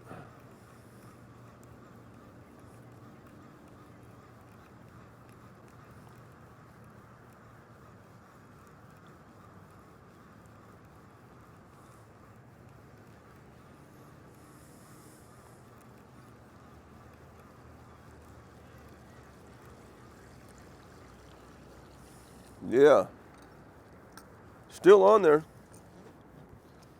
I'll tell you what, I'm gonna put a headpiece on it. See if that changes the luck of this thing. This piece is getting old.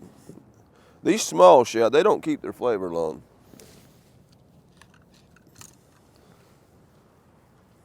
They're not as tough as the bigger shad. They're not as oily.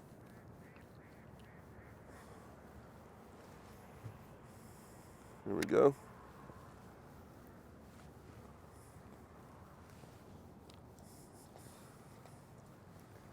We'll try it again.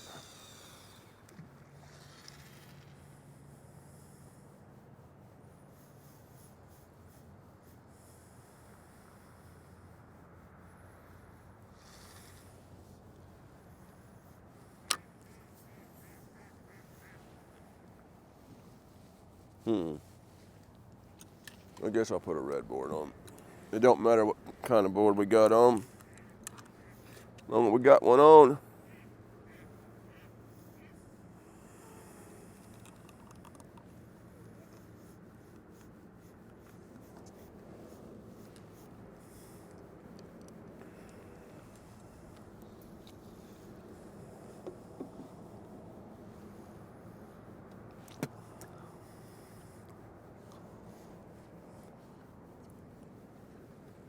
Yep, there's old duck poop dock over there. I used to bank fish that years ago, and then they put this big boat thing there for the rich guys that only boat for about 2 months out of the year to keep their boats in my way for the rest of the year in case I wanted to bank fish that.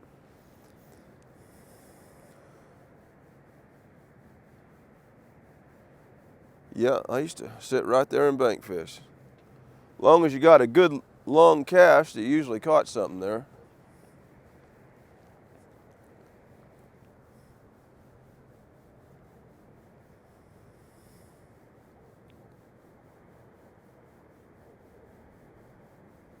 Go ahead and tighten this up, and I'm gonna put my other coat on. I can't take this no more. I'm cold, believe it or not. I thought it was gonna get warm, and it ain't gonna get warm. I'm cold, probably still got a little bit of a fever from just getting over the fever. And right now, while we're between bites, checky, it's working. Put this on right here. Come on.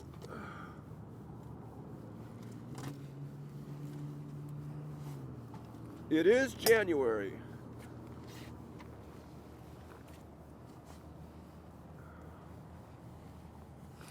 Woo!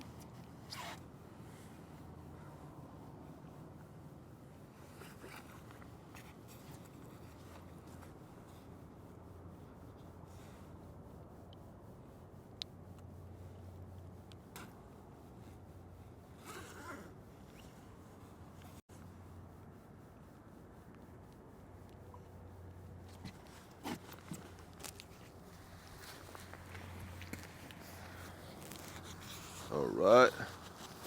Yeah, going through a little dead spot right here. I'm a little deeper. I need to lower these.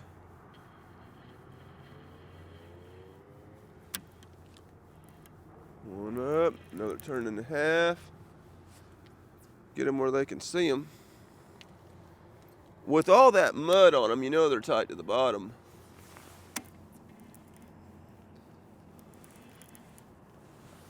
There we go. And as soon as I dropped them deeper, the dang river starts getting a little shallower. Let me go back towards the right again. Yeah, coming through a little dead spell here. No rhyme or reason for it. We're still in that just over 45-degree water. And like I say, the boat ramp I put in at, and plus the last place I made videos, water temps were 40 to 41, so.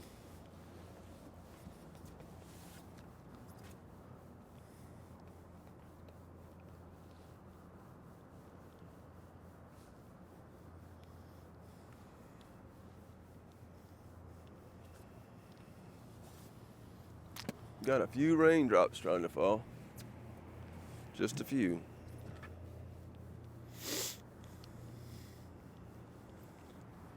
Yep, they put that old boathouse right in my way. And if you hook about where the end of that boathouse is about how far out you want to throw. Because it's a really shallow flat across there. And as long as you can hit this drop-off ledge, you can catch fish there.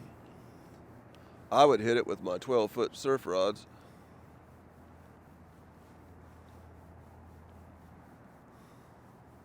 I made a Christmas video there one time. Bank fishing.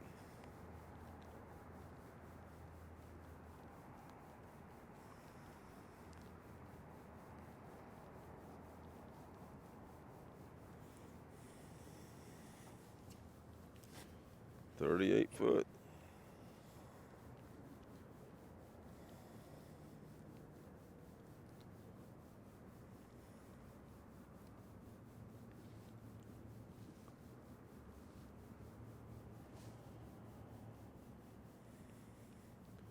No sign of fish on my screen right now. It just went kind of blank. But here again, this warm water is going to be all the way up to the steam plant. So we're going to pass some more.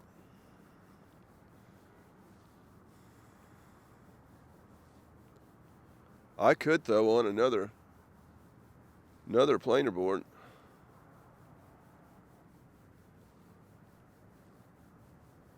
Have another dragon rod out. There's a bite there on the suspended bait. Is he going to stick? He's kind of small. Is he going to stick? How bad do you want to be in this video? It looks like he wants to be in it pretty bad, y'all, because he's still pulling on it. He's still pulling on it. Yeah, these little ones are loving this suspended bait look. Today. Oh, and there's one on there. We put him up. Get him up. That's a little old, that's a channel cat. Old brownish yellow colored fish. This one ain't no channel cat.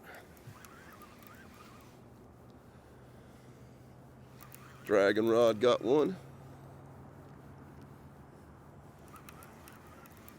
Oh, channel catfish.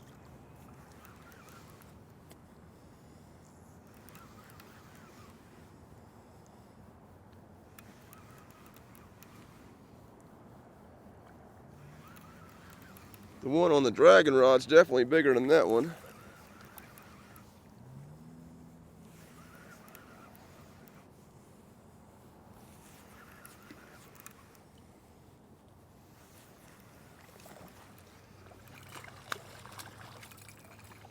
There we go.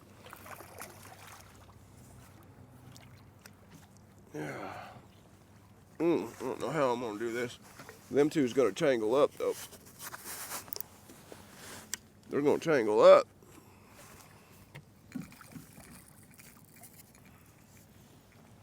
We'll leave him right there.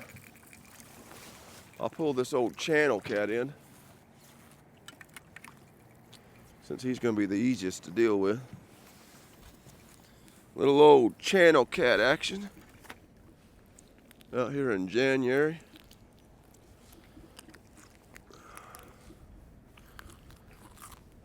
Yeah, old yellow, a few little black spots on him there. Whoa!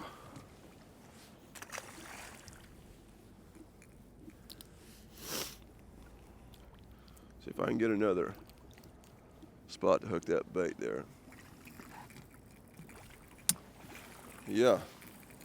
I'll go ahead and drop this off the back for now, and then when I go to cast that out, I'll flip it over. This way we're fishing with it. We got one on here. Is he gonna stick? Is he gonna stick? You on there? I can't tell if he's on there or not. The line's going out. He may have let go of it. No, he didn't either. No, he didn't. Now he did. He let go of it.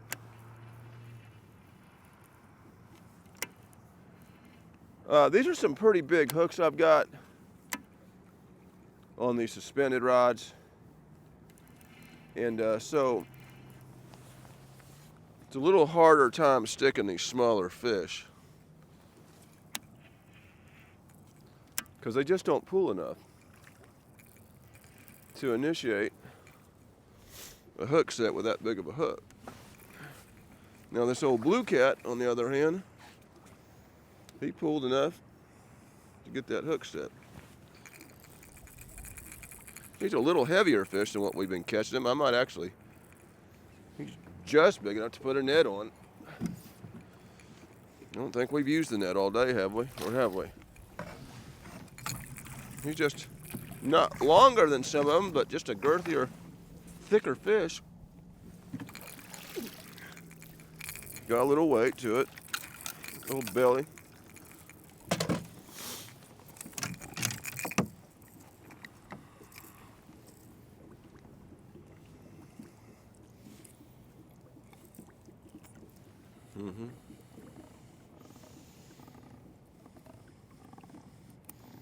Oh!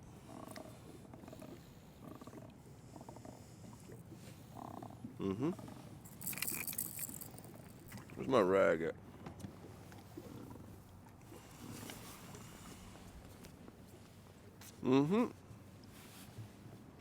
School of bait right there. What have we got? Small bait. Look at here. You gonna eat that? Yeah, we got a big school of bait. It's small stuff, threadfin, but it's a school of bait. He's still trying on that. He's still wanting it.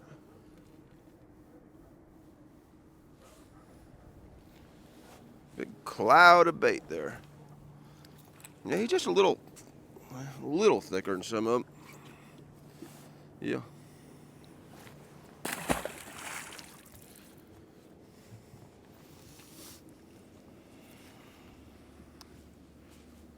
I'd like to find some big gizzards. I've got my net towards the front of the boat there. If we do find them, just gonna throw a center chunk on this for now, since that's what I got cut.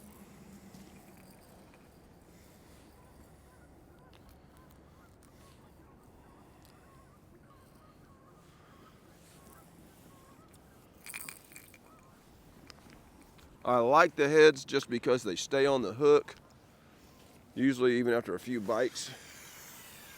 You can have a small fish mess with it, and if he don't stick with it, you can be pretty confident your bait's still on there. Yeah, that's a big cloud of bait right there.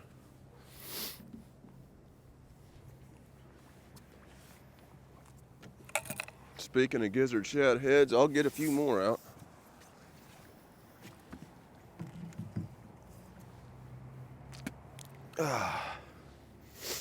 I'll tell you what, it wouldn't hurt. I've got this old frozen skipjack. I've had this in my freezer about 2 years. And I just hardly ever use frozen bait, but you know, I'll tell you what, let's throw it on maybe a couple rods just for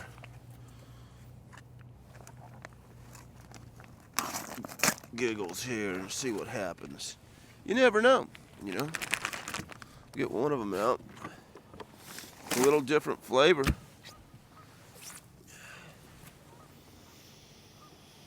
It smells like bait.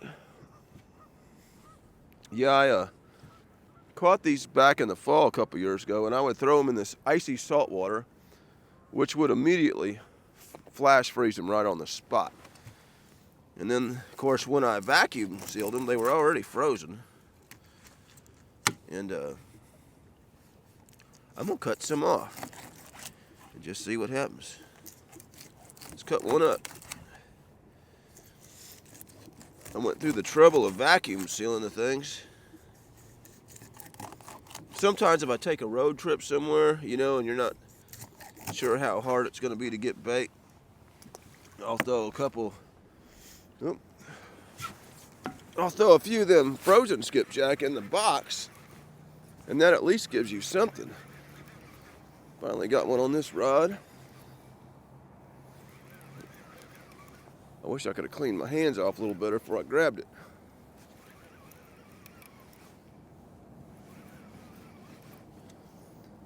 Yeah, out of the two new rods I've got, I think I like this medium heavy the best.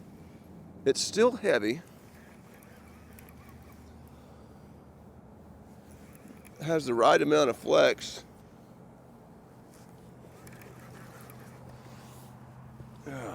So I'm going to go ahead and wipe my hand off now. Clean this thing off. That old frozen slimy skipjack.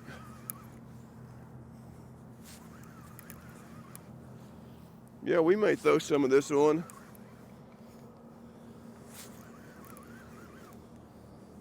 Maybe the suspended baits or something, just to try it. Don't get up in that other. He come off right at the top of the boat. Look at there. He come off right at the top. He had my line all tangled up there. That could be what got him off. That line being twisted around like that. Could have got one of the lines crossed with the hook. And a lot of times if you're hooking a fish on one rod, and I've lost big fish that way, he swims into another line, that other line will actually de-hook the fish. And this thing was all twisted up, so. Yeah, it was. Fish slime all over it.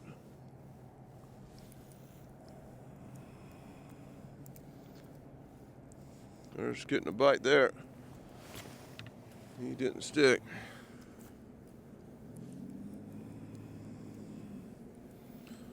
I'll just throw this back out. Yeah, if I pull these suspended baits, and I may put that skipjack on them suspended baits. We may try it on a dragon bait.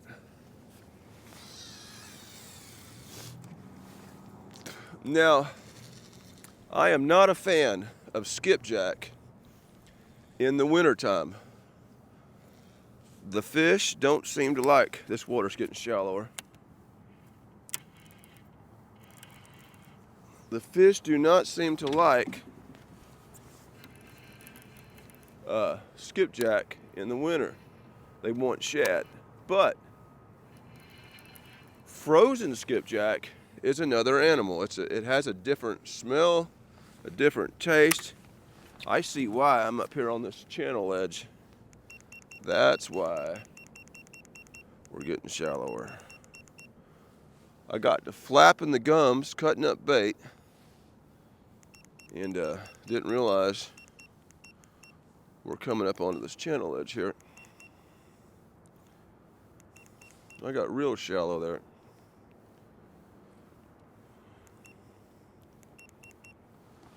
So yeah, we may throw some frozen skipjack on here for a little bit. And I'll just tell you, I was bank fishing this river one time, and I didn't catch squat all day long.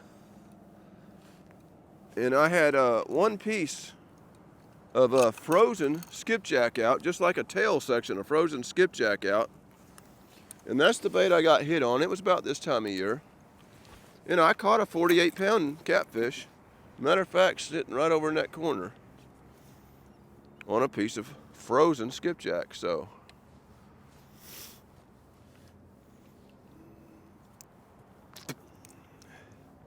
once that bait is frozen, it turns into a different animal. It's different flavor. Come on, rain, don't do it to me. Over that way, looks like there's some heavier stuff. That will ruin my stuff. I'll be ordering 2 more DJI cameras, 1 for a spare. 2 more of these $400 microphone kits, because you always got to have 1 for a spare.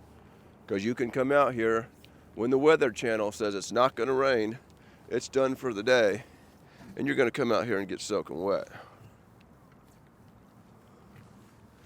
Yeah, this is ridiculous. Let me see if I got something to put over this thing for now. Kind of put over it. Got my little Daniel Boone cap over there.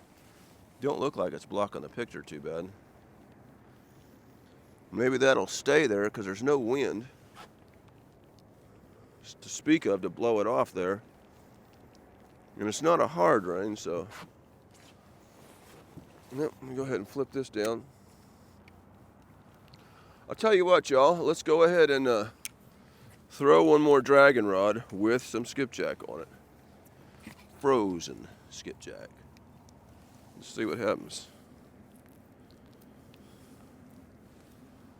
Just see what it does. Now, once I get up into downtown Kingston here, there's going to be some more hangups. And could be a little bit of a hassle pulling all these rods, but yeah, let's give it just a little bit of a honest try here. And see what happens here.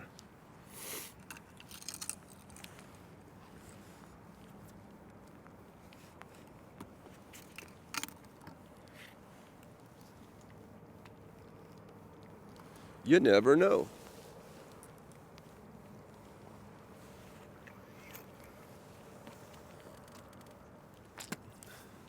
Of course, I would know better if I had it on more than one rod, but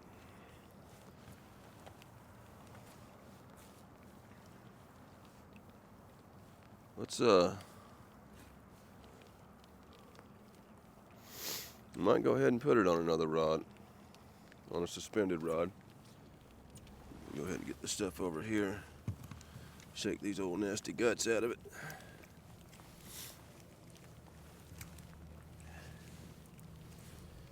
Yeah, old digested bait fish that them skipjack ate 2 years ago.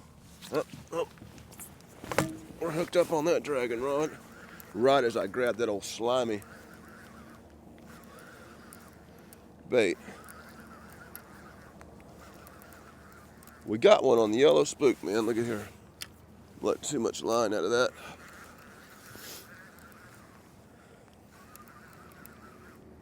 Well, we've got a piece of that out. Let's see if it does anything. We may put another one on at least a suspended rod.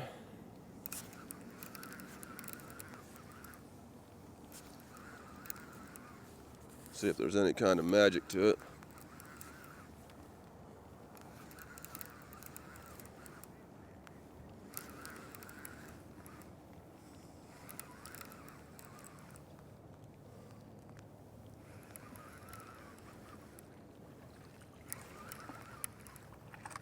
Don't get in it. Yeah. I like them headpieces, man. They take abuse, take a licking, and keep on ticking. I think it just came unticked. Fell in the water. There it goes.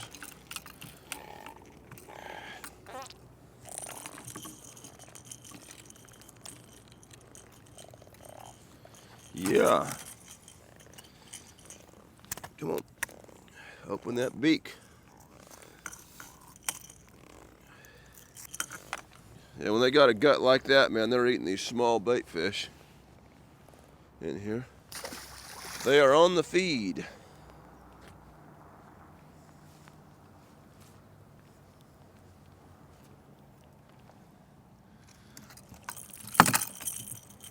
Man, it's really dark up that way, y'all. I hope that ain't a hard rain. That my old Daniel Boone cat might not put up with.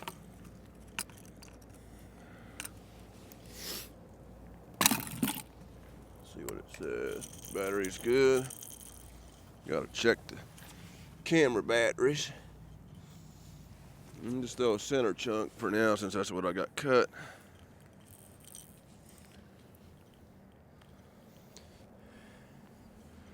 No size to them, but the fish seem to be stacked pretty good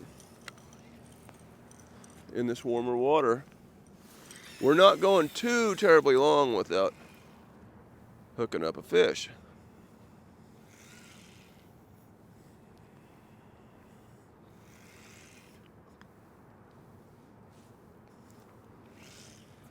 Now that one there, he hit like he meant some business.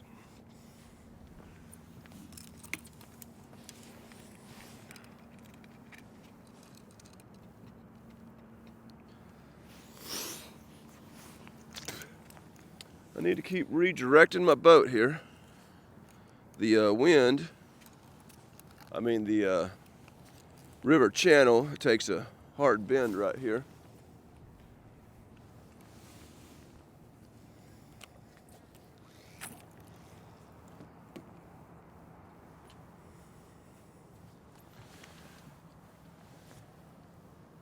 So we will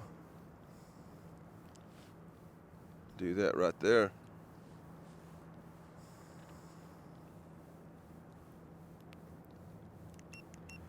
I think I need to recheck my suspended baits because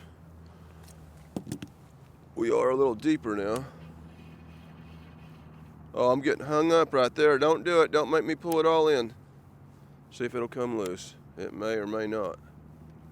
It did. Thank you, man. Thank you. Thank you. That's where I'm riding right on that old channel edge. Get a little more to the left here.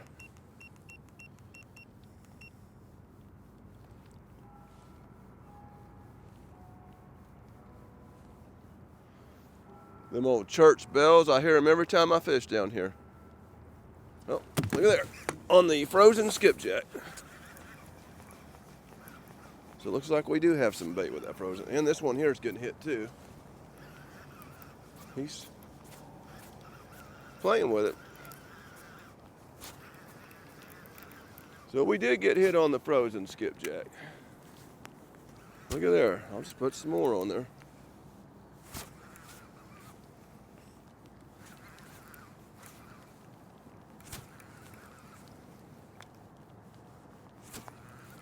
Yeah, it was not supposed to rain.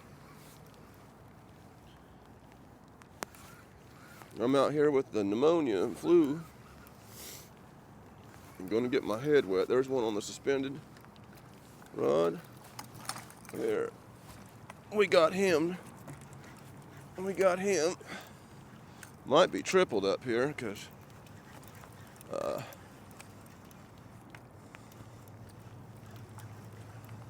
I'm just gonna crank him. Crank him, crank him, crank him. There we go. Make sure he's hook set halfway decent here. We'll just crank him up. Yeah. Let me set him here and we'll grab this one. See what we got here. I can slow the boat down here while I'm doing this because I don't need a lot of my Don't need to be crossing up a bunch of area without bait in the water. We'll temporarily slow down to 0.3 right here. I was running about 0.6 there.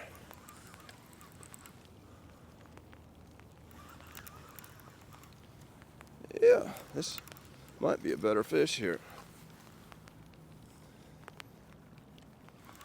Feels like a better fish so far.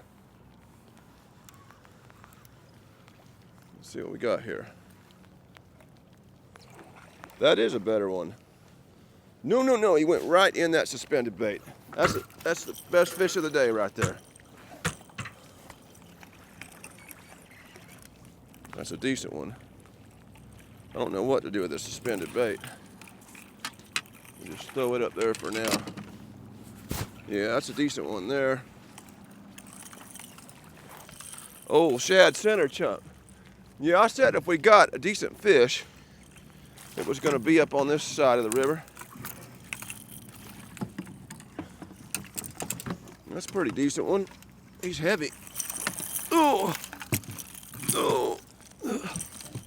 mud all over him.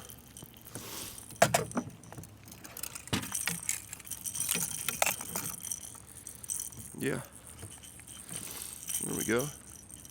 Cannot believe getting all this rain. Ouch! Getting all this rain. That was on a center chunk. The shed.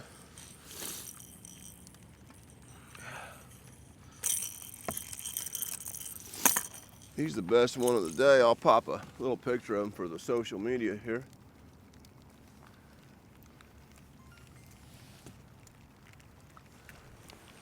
The sun's all jacked up in the camera. Come on, man. We might have to make a couple shots at a picture. Yeah, he didn't pose too well there. He wanted to be all bent up, and if he don't do it, oh, he's just chewing me up. If he don't pose this time, look at him, turn the tail towards me. Look at him. He straightened out right at the end. We're gonna get a picture of him, whether he likes it or not. Come on.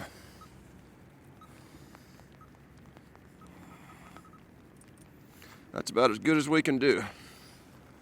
Ugh. Yeah, it was a better one there.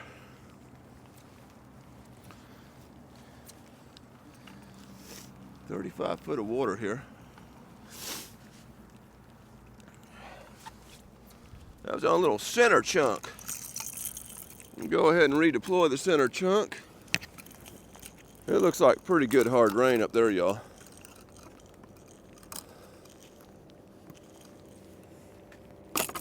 The way I've got this suspended bait over the side of the boat, if something hit it, you can see what he done. I guess you can see what he done to my thumb.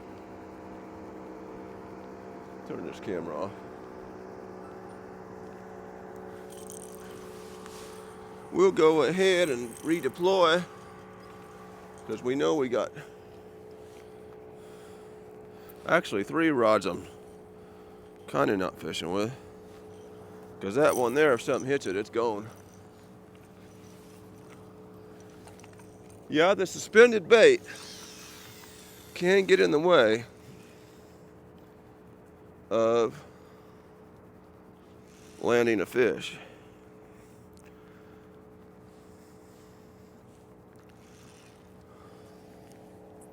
There we go. Oh, my phone is just soaked down there. Soaked, and I think it'd be much good here if I don't do something with it.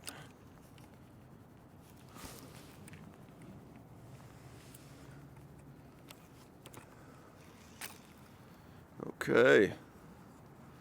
Let me get this suspended bait where I'm not going to lose it here. Yeah, we caught one on the frozen skipjack pretty quick. Put this back over here. My black jacket, it's been laying in the rain, it's soaked. I know I won't be putting it back on.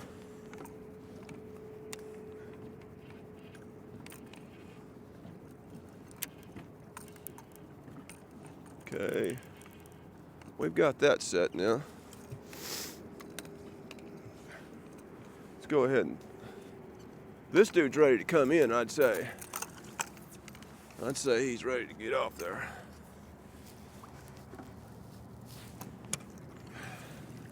On the skipjack. How good are you hooked? He's hooked a little weird, but we're gonna pull on him. Ugh. Short, fat little fish. Yeah, that skipjack got something. There we go, another one-handed size, almost. I'm not gonna try to get him to open his mouth up so I can hold him.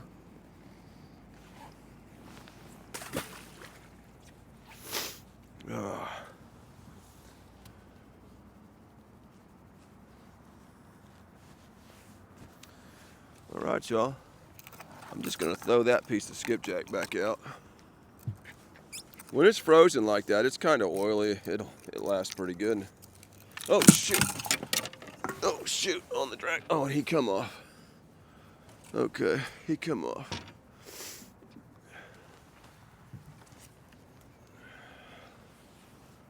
Go ahead and chunk this skipjack on out.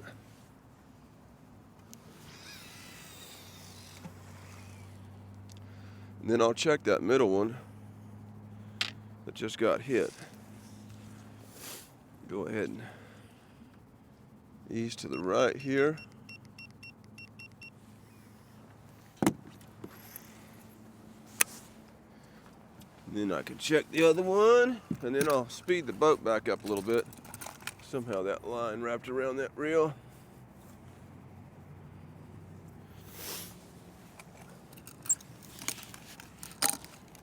Your hands get cold and wet out here in these January temperatures, and they don't operate right.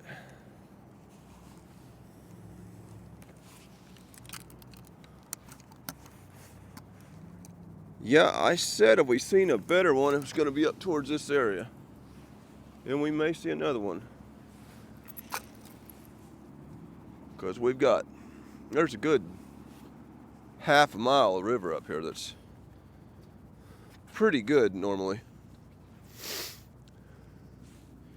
It's going to have the warm water temps, and it's going to have a lot more structure. Yeah, we're going to be seeing a few hangups. Probably no trot lines though, because it's not a good place for guys to be running trot lines off that park. Someone else just find them and steal their trot line. But now, like at the end of that point, where a guy can get off the... Well, you'd have to set a trot line with a boat though, I guess. I guess you do, yeah. Unless it was a shorter one, no way he would have got that out that far. As far out as we were. My brain's froze up. We won't talk about trot lines because I don't like talking about them. Okay, let's check this. Make sure nothing's come off.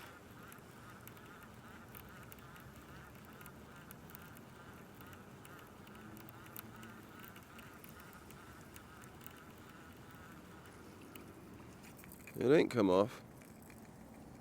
It ain't looking real good, but it didn't come off. I'm gonna go ahead and throw a center chunk of skipjack on there. Why not? We'll try it. Got hit on one.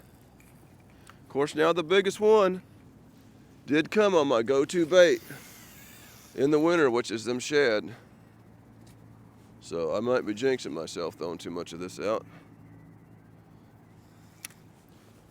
Go ahead and speed my boat back up to better operating temperatures. See, I'm getting shallower here. Got to recheck everything. One. That one's good. Check this one. Okay.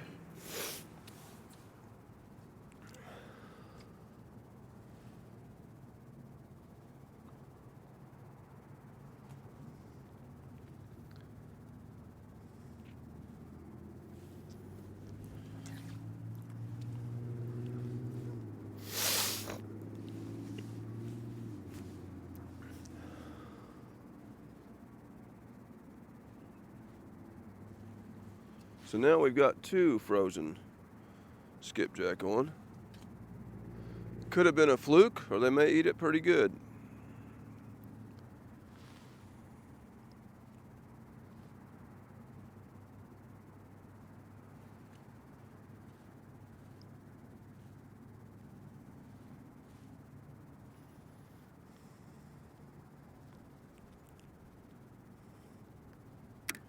Y'all, I ain't had time to really sit down this whole trip. Have I even sat down this trip? I don't feel like I have. If I have, I ain't done it for long. Let me cut a couple more actual shad up, and then I'm gonna try to sit for a little bit. Back get to killing you standing up the whole time. Trying to maintain your balance in the old rocky old boat. Go ahead and cut a few up, because I know I'm coming through some fish-prone water up here. I lost the dang plug on this Arctic cooler, which is a Yeti knockoff. Well, the Arctic cooler puts 2 plugs on. They've got a standard size Yeti plug, and then they've got this great big plug that I've never seen. And somehow, even though the Arctic cooler faces that direction, the plug has come out and is gone. Now I know where to replace that side, because you can buy that almost anywhere, because it's a Yeti replacement. But that big one, I don't know.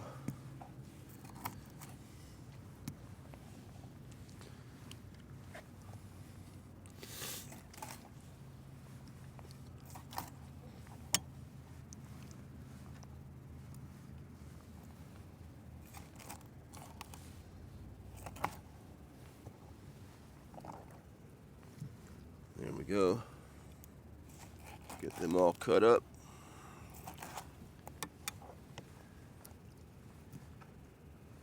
There we go. Seeing some fish on my side scan there. Several good fish on that side scan. They're on that side of the boat. There's 4 or 5 of them over there.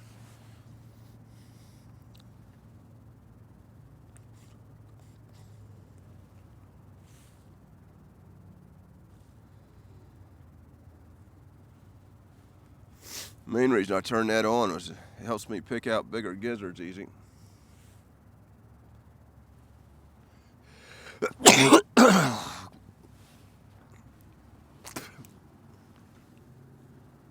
And if I found a big pile of them, I may net a couple while I was out here, but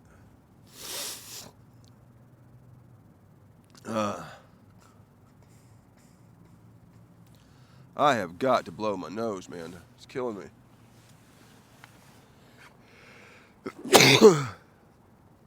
Oh, being sick out here in the wet, misty cold. I'm gonna blow my nose. I got to. I'm gonna have to blow it on this old blue towel, man.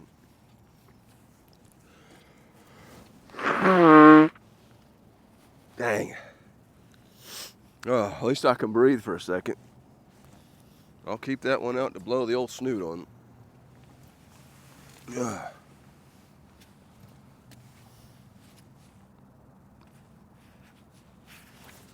Okay, water temps are now the warmest I have seen them. They hit 45.40 that time. That's the warmest I've seen it yet.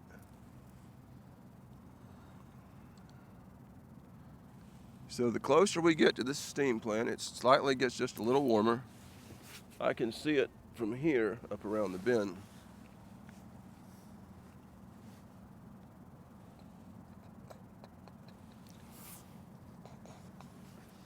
You can't see it because the camera ain't facing the right way, but it's there.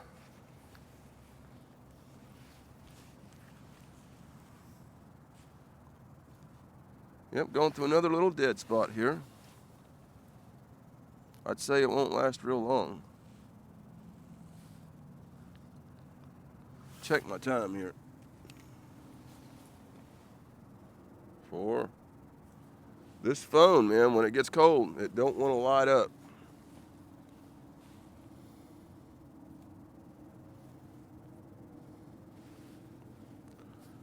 So I can't check the time.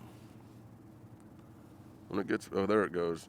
It gets below a certain temperature, the lights act weird on it.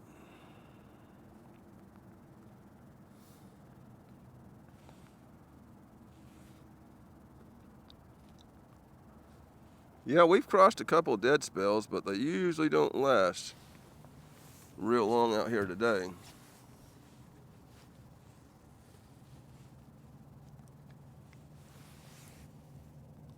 Four. Mm-hmm.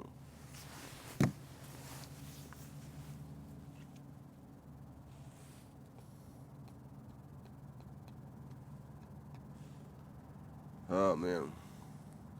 I'll tell you what, man, you blow your nose and you get all dizzy. I was driving here, and I coughed one time, and I about pulled off the road, because when I coughed, everything, I felt like I was going to pass out from coughing. I've been taking the old Mucinex about 3 days, and I coughed up a lot of stuff last night. Woke up in the middle of the night hacking and chunking and spitting. Yeah, these old flu bugs, I guess it's a flu. It could be one of those viruses from way over there. I don't know. We get a lot of stuff from way over there. Could be where this bug came from.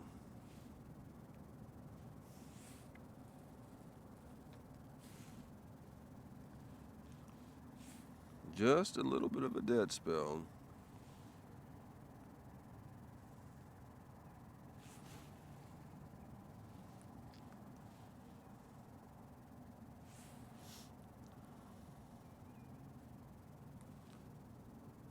Come on, fishy, fishy, fishy.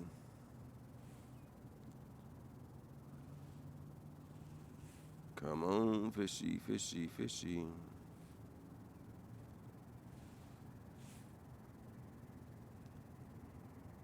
Come on, fishy, fishy, fishy.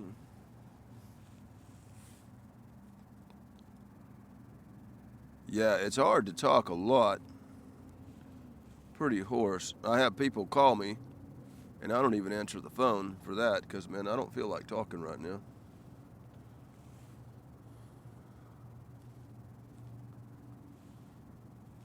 And I may not be able to talk by the time I'm through this video. I can feel my right tonsil really getting swelled up here.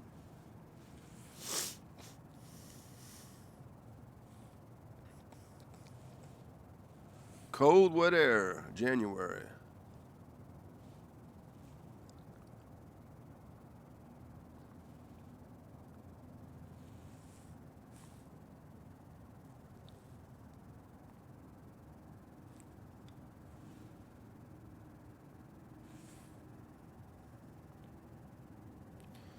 Yeah, the screen is blank for right now.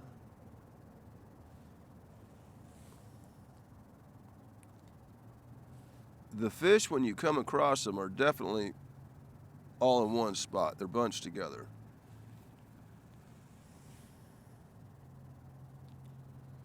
You're either getting nothing, or you might be getting bit on 2, 3 rods at the same time.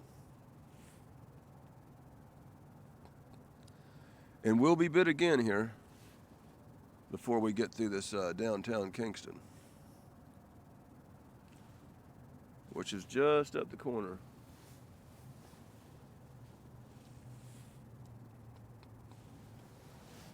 Yep, that bank right there is where I caught that 48-pounder, right on that bend. Parked my truck on the side of the road.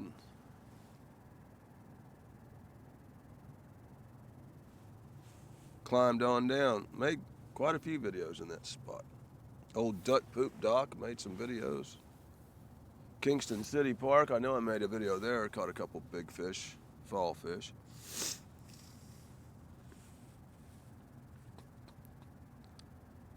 And this was really good fishing, 10 years ago, before This river really got popular and pressured.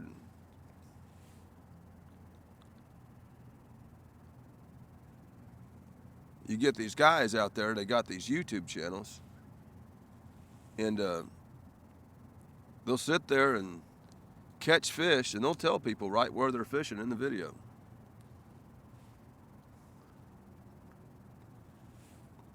It can add pressure to an area.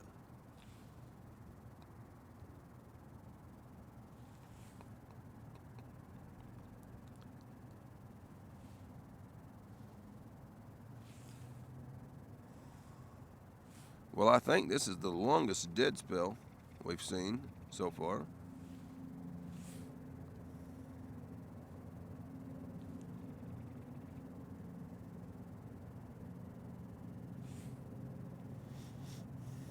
I'm about to blow my nose again.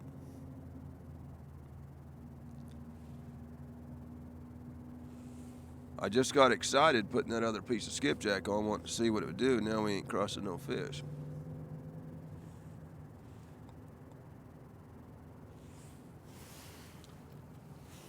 Keep an eye on the time. I have to, it's a pretty good boat ride back to the ramp. And it's one of the things that made me hesitant about even making a video here is Kingston doesn't have a lot of good winter boat ramps. You got a ramp there, you'd have to back your vehicle out 200 yards to get the boat off the trailer. You might as well just go swimming. This one up here, Kingston City Park in the winter, you're gonna bust your prop up trying to put the boat back on the trailer this time of year. And so normally I would launch at the steam plant, but they've got it closed down right now. They're doing work to that steam plant. They've got it closed down until the end of February. And I had thought about filming this area, but I knew all these ramps were not accessible, so I launched over at what they call Angler's Cove, Riley Creek, whatever you want to call it, which is a good place to get your vehicle broke into while you're gone, and I have done it there. And then I came over here and made this video. And I would like to get back to that spot before it's dark.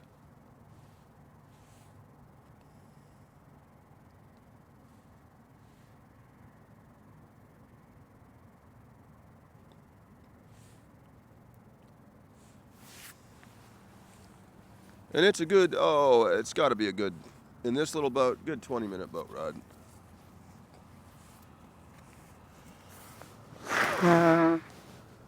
Oh, man.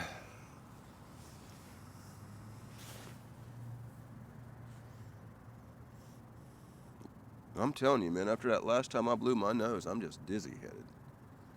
And I've stayed dizzy-headed ever since. Is that a fish? I believe it is a fish. That is a fish. The way he held on to it, I thought I was getting hung. And then he pulled down more and more. I was on the skipjack.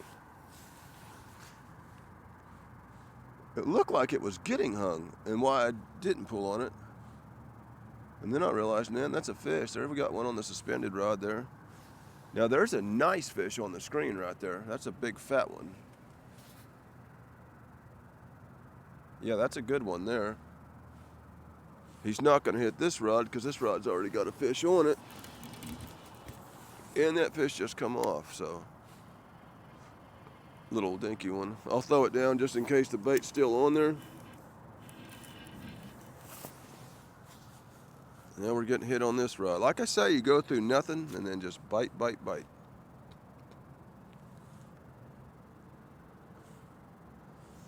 This one here may have took my skipjack the way he held on to it. He held on to it. And then he bit a few more times.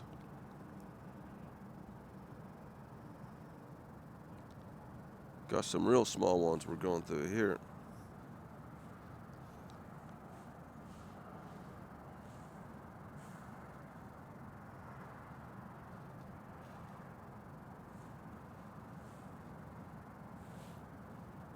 Yeah, this could have been a bigger one that hit that because it looked like it was hung at first. It just sloped over.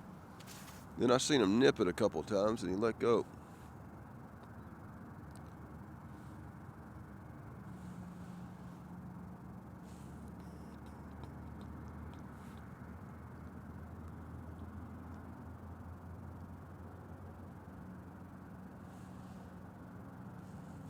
That's a bite. He gonna stick? He's stuck. That's on the skipjack. So they're eating that skipjack. I don't know if we got it on more than one rod right now, but they're eating it. What do you know? Frozen skipjack works too. And I would say just as good as the actual shad is. Of course, now the one big one we caught was on the shad.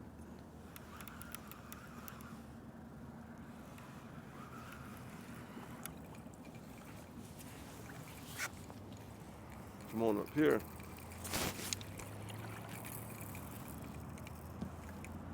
Oh, he come off right at the boat. And you can see why he never got a good hook set. I'll see if you can see it. There's a scale right on the tip of that hook. I don't know if you can see that or not. But that scale kept that barb from going through that fish, and he's able to pop off. Yeah. That's how we lost him. Dang it. Now I'm all tangled up. Yep. Them shad don't have them big scales like them skipjack do. And that has happened to me more than once. And when I'm using skipjack on the regular, I try to keep that in mind. You gonna eat that or not, old fish? We're just going to some real small ones right now. 2 rods here may not even have bait. There's the old church bells again.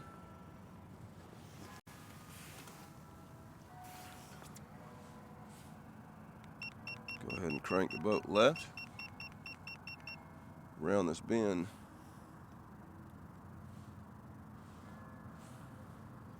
Then I need to be checking this bait and this bait.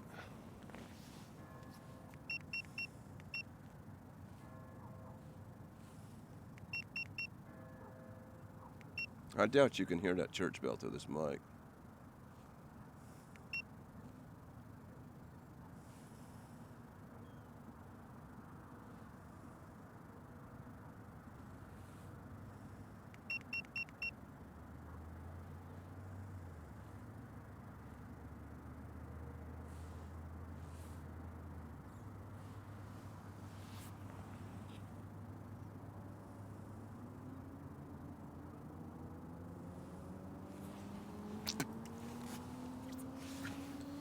Yeah, we'll check it here.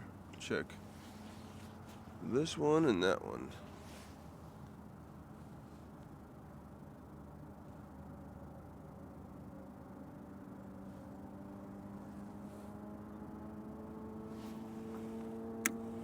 Lock that down.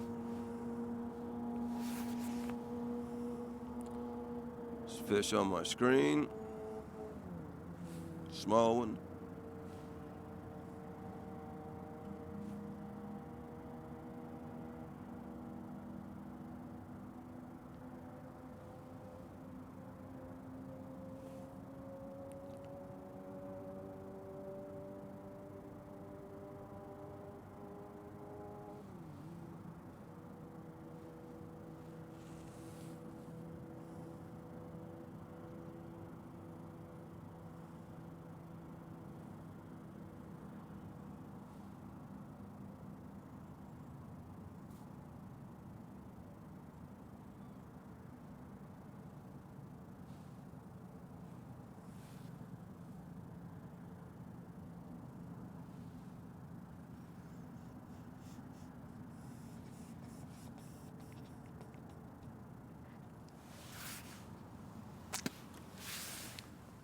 We're getting real close to downtown Kingston.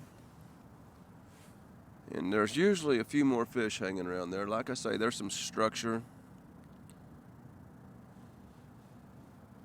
Lots of boulders and stuff down on the bottom. You can definitely get hung up there.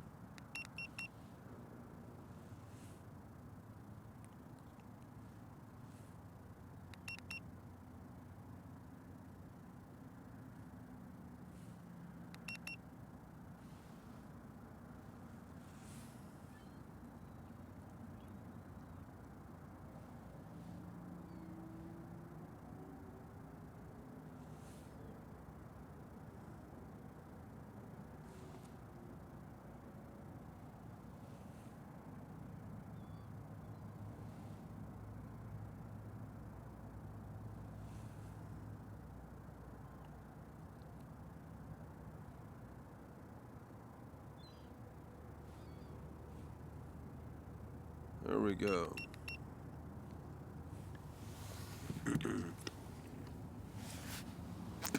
Yeah, the actual fishing part of this video won't be 4 hours long because, well, I got here too late for that. But I need to make it at least 3 hours and 31 minutes to legally call it a, or ethically or morally call it a 4-hour raw and uncut video.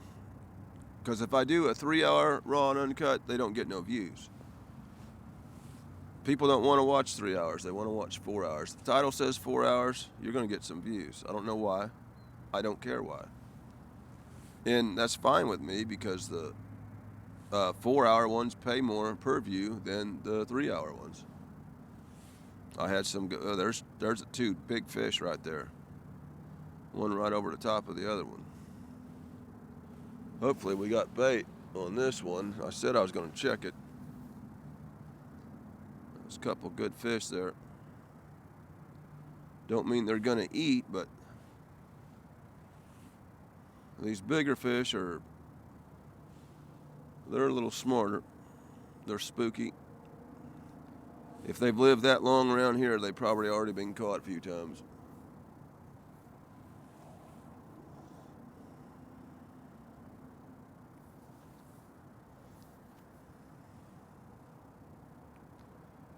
We have the potential to hook a bigger one here in the next 30 seconds or so.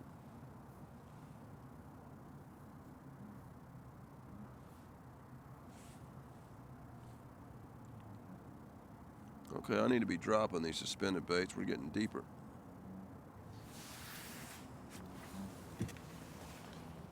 Getting deeper.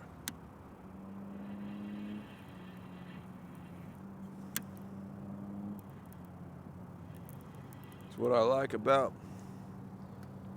the dragon baits. You know they're on the bottom. I'm going to check this. And then I may check that yellow board because it got hit. Something pulled on it pretty good there. And then could have pulled that skipjack off.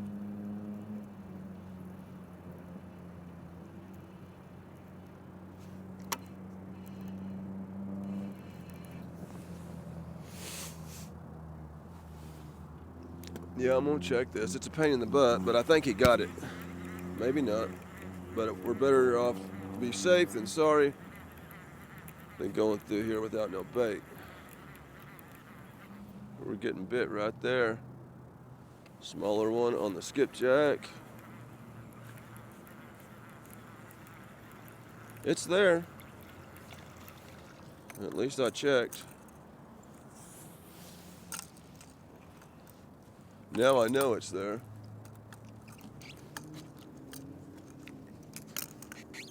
Now we know we're fishing with all rods.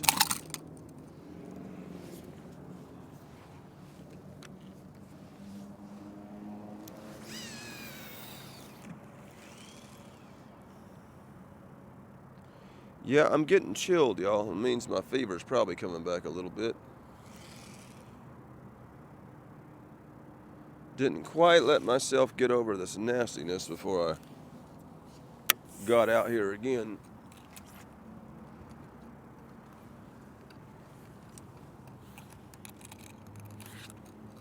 But the show must go on. Catfish Dave show. So I gave it a go.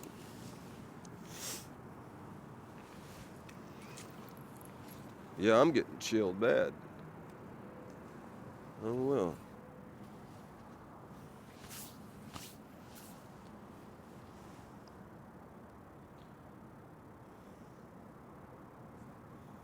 What's my temps? Oh, my temps have cooled down right here. 44.96. Now that's one thing I have noticed during these episodes. When the bites slow down and we stop seeing fish, I look on my graph and the water temps have dropped some. There's these pockets of warmer and colder water through here. When they get back up above 45, we seem to be getting some fish action. They drop down there a little bit for that one spot. Don't know why, but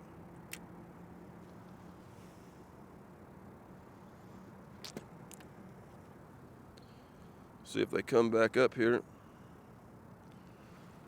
Okay, they're just now reading above 45 again right there. You gonna make me catch you? He's small, I don't want to catch him. Good. I didn't want to catch him, y'all. Leave that bait alone.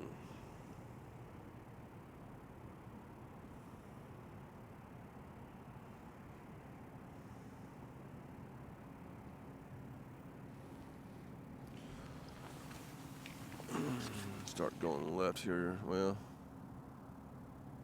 yeah, we'll just keep the course. Keep the course. Seen my depth get a little shallower, and I'm like, am I off the channel or nah?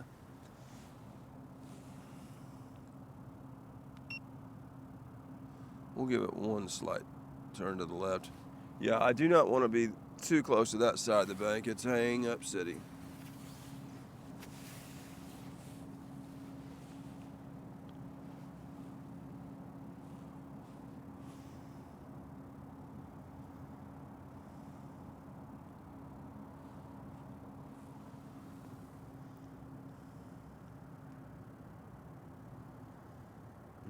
Got real quiet. We hit a dead spell.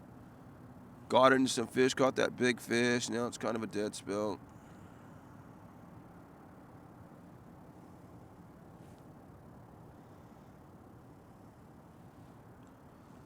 One thing about this area up here is it usually tends to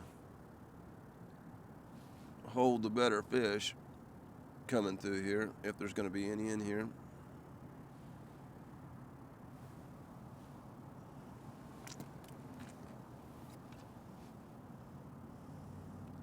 Yeah, if I'm cold under this, all this, I would say my fever's slightly going again.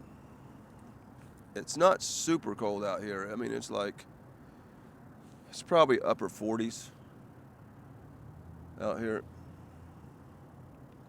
And with this coat on, I should be fine. Because it's a big one.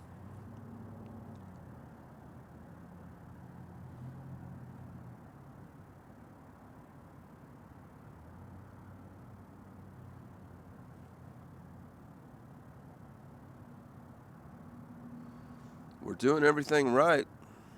We're fishing in water. You can see the boat. It's on all, I mean, you can see it's on all sides of my boat here, even under the boat. So we got that part right. Got baits on the hooks.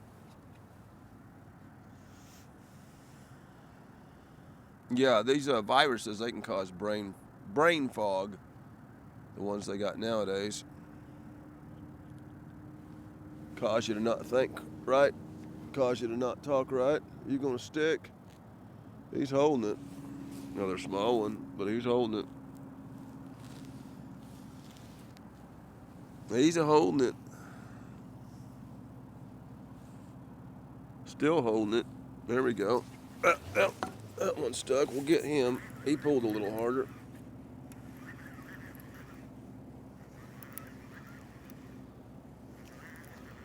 Cluster of fish right there. We're going over.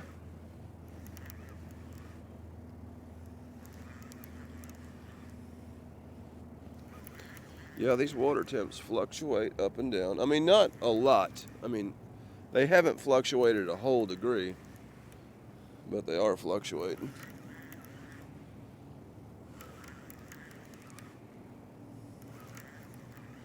This is on the skipjack. Small one on the skipjack.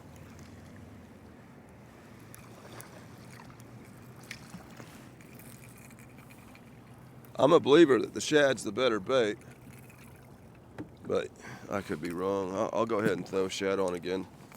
That biggest fish we caught, I think it was on a center chunk of shad. I may throw a center chunk on here. I mean, we're catching fish on the skipjack, but the only good one we got was on a center chunk of skipjack. I mean, of gizzard shad. So let's throw a center chunk on here.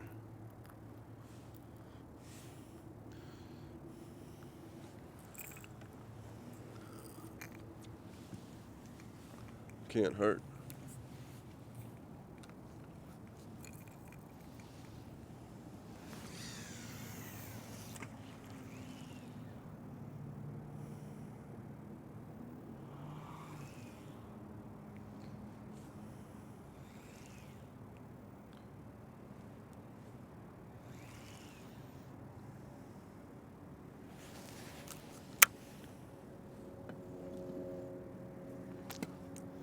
Some fish action on my screen there. Them's a big fish, but not quite the right color. Could be big stripers.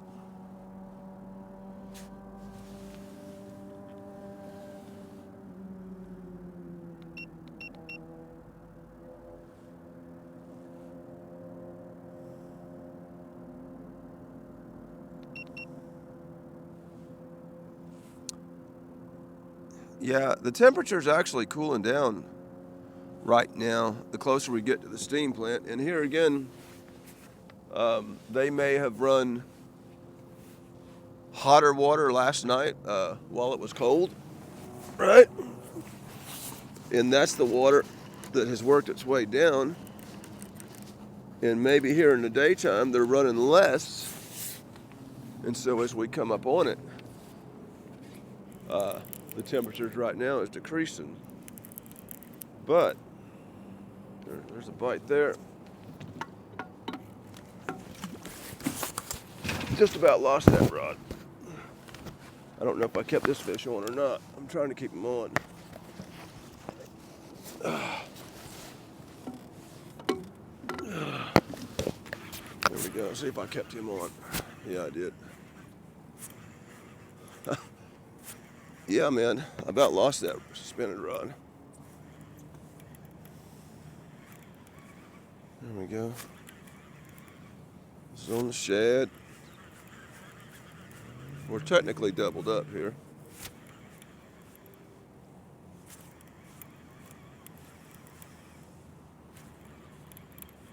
And fixing to be tripled up. If he's gonna stick, he did. We're tripled up. Like I say, go through these sections of nothing, and then it all starts coming on. I'm gonna go ahead and slow the boat down, way down, so we don't pass fish without baits in the water. Yeah, we're tripled up. I think this is the second time in this video we've been tripled up.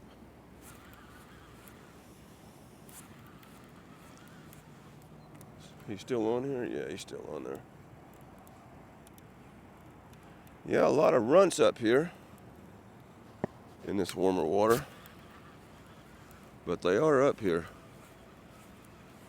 There's one. Let's get this one up. There's two. Let's get this one up.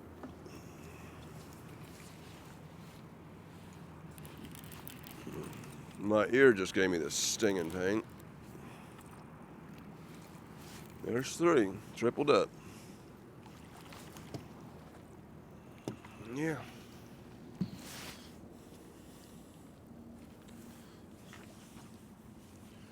Tell you what, I'm gonna put a piece of suspended skipjack on this one,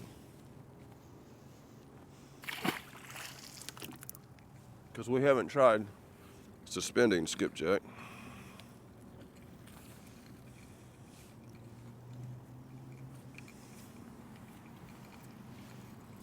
Yep. Look at there, we got 4 on. We might as well call that a quadruple.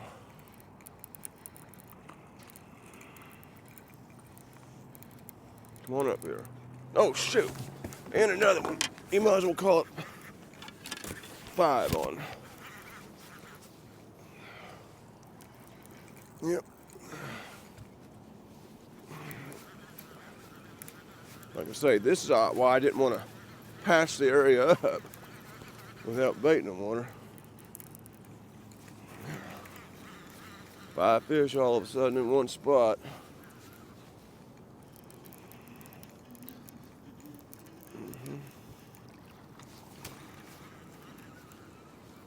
One more to go here.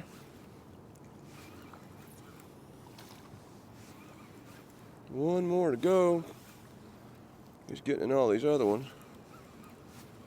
Come on up here. This may be the better one of the bunch here. It is. He's the better one of the bunch.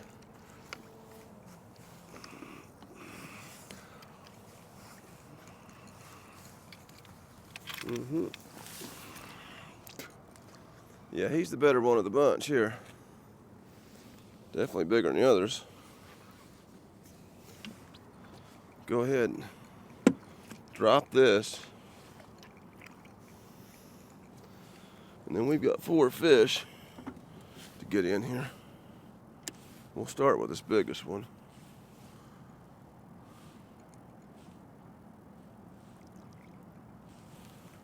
I figured this would be a hot area once we got right here. Get that up. Give it another turn. Let's see what we got on this one. He's definitely the biggest of the bunch. I don't know how big he is. He's all right. Yeah, he's all right. Second biggest one of the day. We'll get him in.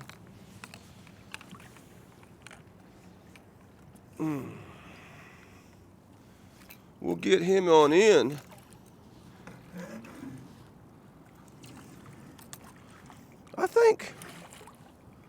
I'm pretty sure this was on skipjack, y'all. I believe this is the one I had skipjack on, so. There's one decent one on the skipjack. So we know to lead it. Yeah, this is the one I had skipjack on.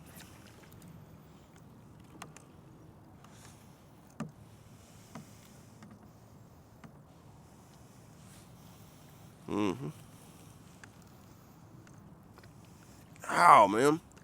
Don't give me trouble. I got a lot to do here. I can get that board in. Get that tension off the line.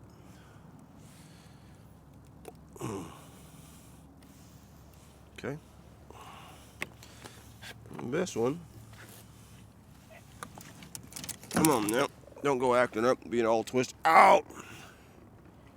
Yeah, he's the better one. Gonna curl the tail towards me. I'll just bend you towards me. That's what you want. I'll flip you the other way then. Ow! Oh no, you fish. Let's get this on-reel thing back in there. He will not straighten out. Nope. Just gonna stay bent.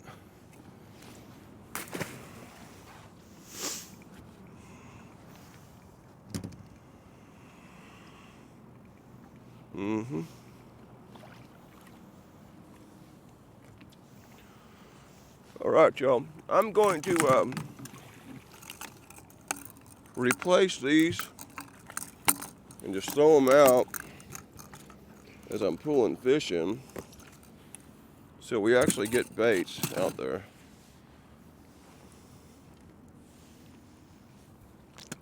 We about used the skipjack up. I ain't tried a headpiece yet, but you know, I'm not sure about a bait that big in this cold water. They might eat it.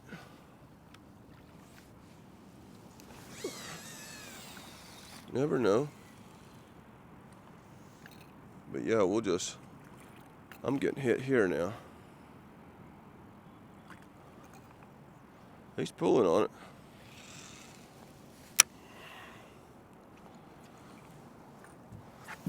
I'm gonna put the yellow board on the skipjack so I can remember which one had the skipjack.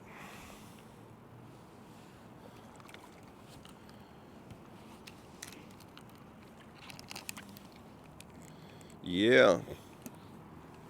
3 more to pull in.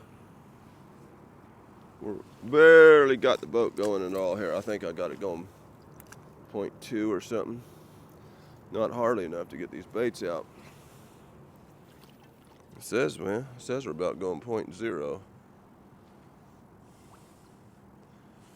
Let me go ahead and get another one in. Come on in here. Yank him up like this. No net needed here. That's an ugly fish there. Ugly one. He's been hunkered down in the mud a while. Old dark color.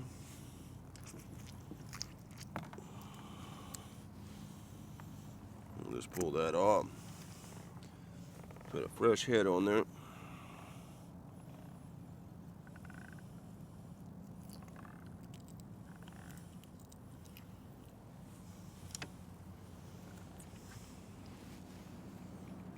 Oh shoot, I'm hung up on that rod. There it goes, it popped loose.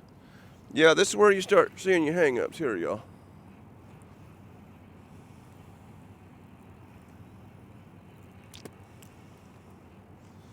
Got that down. Give it another turn. Make sure. There's a pretty good fish right under the boat right now. Maybe we just dropped that in front of his lip. Let's see here. Let's get this one in. This is a lot of work, y'all.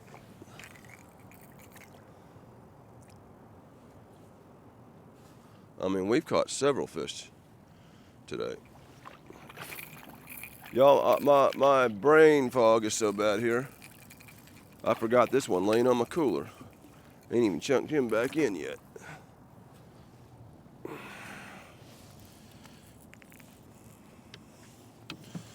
Ain't even chunked him back in. We may just lay them all up here for now. It's cold out. That'll be all right. Maybe I can get my baits deployed quicker and get back to fishing, because technically right now we're not really fishing. So that's what I'm gonna do. We'll at least get this throughout. These old dragon weights will bend up on you, and you can rebend them. Just bend them back.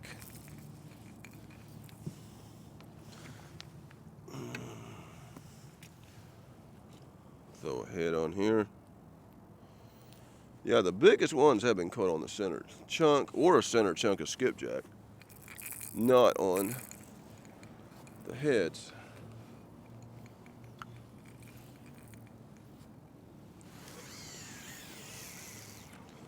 Get this out. You can see how fast that board is leaving my boat. That's how fast I'm moving. About 0.1 miles per hour right now. Where's my other board at? Huh? Where's my other board at, y'all? Is that it? Yes, it is. Yeah, I've got some serious brain fog going on. Oh, I'm hit there. I'm hit on this rod, man. Is he gonna stick? Is he gonna stick? He may have stuck. We may have to pull him in too.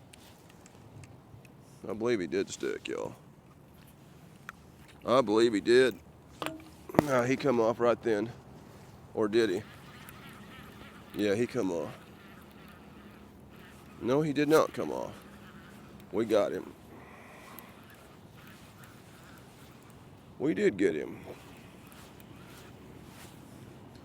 I got this line really loose here. Yeah, I said once we got in front of this Kingston City Park here that the action was going to pick up. And it has picked up.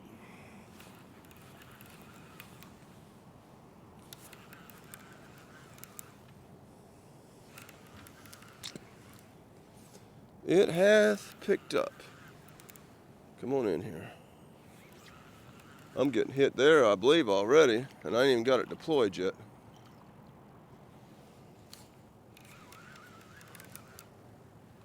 Don't even have it out, ready to catch a fish yet. Come on up in here. Yeah, we'll just start stacking them up in here. We'll eventually get lines back out, deployed. Yeah.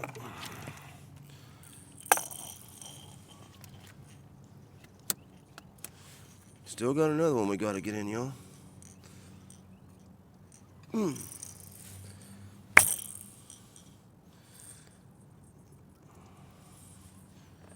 Should have done it.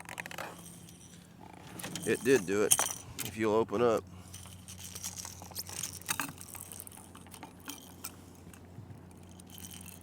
Okay, I can finally lock that one board down.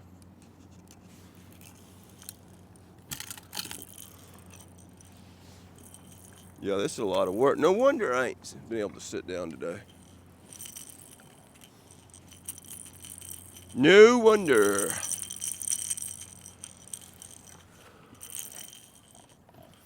Let's see here. Let's throw a good old center chunk on here. I got faith in center chunks.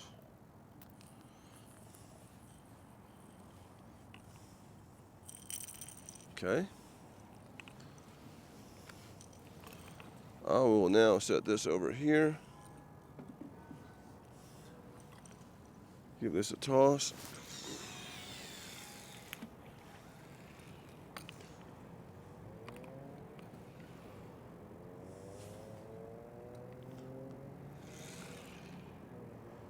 Let her hit the bottom, what she has. Let a little more line out. Another board on. Yeah, there's a lot of work in these boards and stuff. Man, it sure does catch fish. Spread 'em planer boards from Wesley Mann.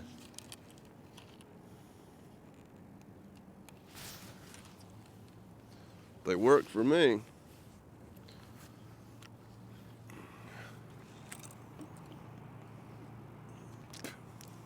Chasing cat rods from Chasing Outdoors. They work for me. Come on up in here. Yeah. Get my seat all wet.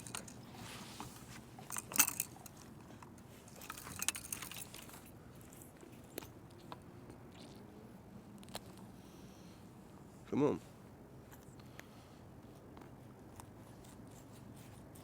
Come on. Get out of there. It's loose if you'll open that beak. Thank you. We'll just go ahead and toss him in. Then we'll only have 3 more to toss in. I think that's all that's in the boat. Unless there's one under the seat. We'll have to assist this. Get some line out. Not enough boat current to get it out yet. There's fixing to be. Because I'm fixing to speed the boat up. And get going back to normal again here. All this takes a while, man. Unhooking all these fish, rebaiting. You know, it's part of the fishing process. And it's good to catch fish in a fishing video. Always good to do that. Because a lot of people, that's why they click on it. That's what they're expecting to see.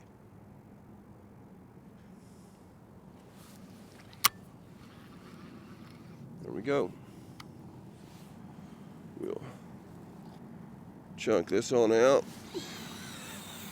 Oh man, I might have got that. When you see them do the loop-de-loop like that, you better check them. Make sure it's okay. Yeah, you got to keep that tension on there. They'll be all loop-de-loop. There we go. That one fell a little more like it's supposed to. I hear you, fish.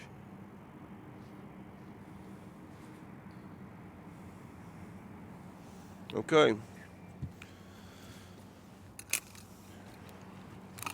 We'll get this out, speed the boat up, start tossing fish.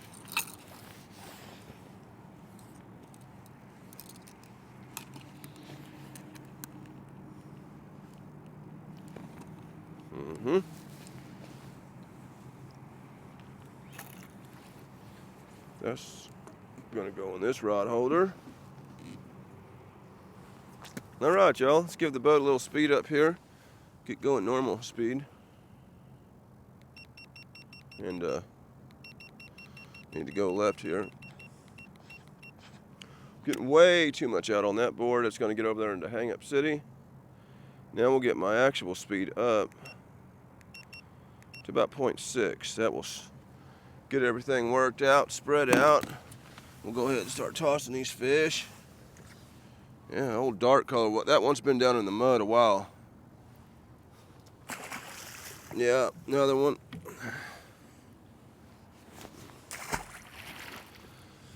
Another one. Yep. Yeah, old fat gut there. Fat gut. Oh man, I got my eye full of water on that one.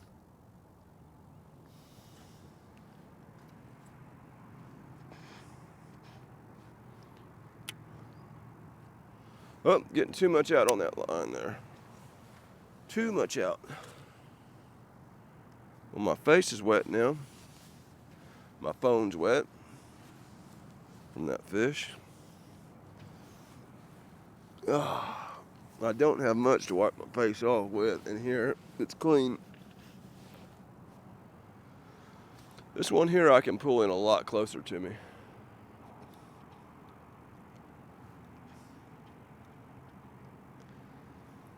Yeah, now we could be getting some hang-ups up in here.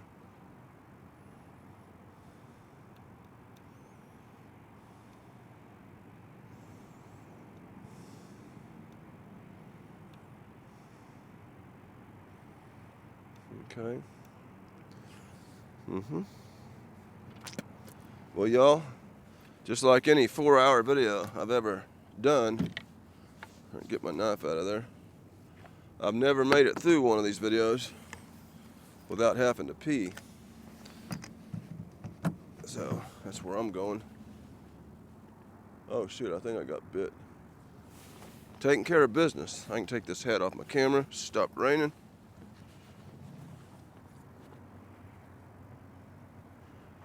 Yeah. Oh shoot, don't you get hung up out there. Not while I'm trying to pee, man. You will see some hang-ups coming through this area. Taking care of business. Taking care of business. Yep, that one there is trying to get hung up. Yeah, you're gonna see the hang-ups in here. Most of the time I can pop loose of these. They're just big boulders and stuff. Chunks of concrete from some old demolished bridge or something from back in the dinosaur days. There we go.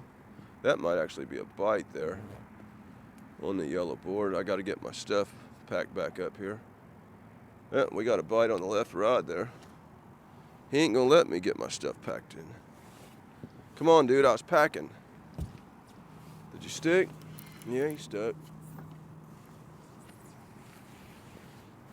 He stuck.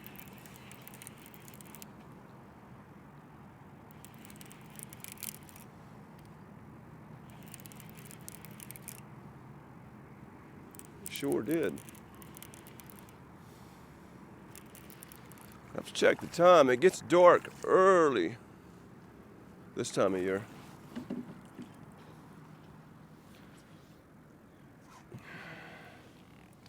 And I need to make this video at least 3 hours and 31 minutes long. If it was just 3 hours and 30 minutes long, I couldn't morally and ethically call it a 4-hour video. Red board trying to hang. And this was on suspended skipjack. I forgot I had skipjack on that suspended rod. They're eating it, man. Frozen skipjack, no problem. 2 years old. Been vacuum sealed. I'm gonna have to lay him down. He ain't cooperating. Gotta get that hook the right way before I smack it. Still didn't do it.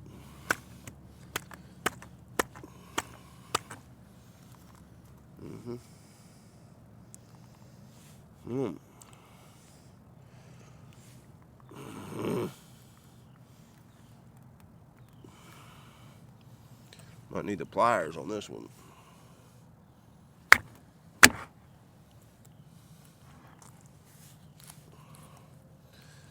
Might need the pliers on this one. It's got into some of that hard stuff. And he won't open his mouth. When you open his mouth, see, I got that right out of there when you open your mouth. They're mean. They do not like getting caught.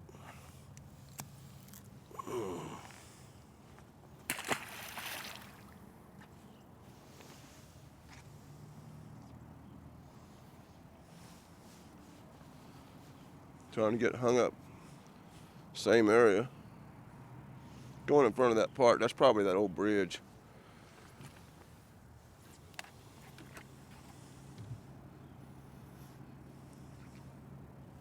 I'm gonna check the time here, y'all.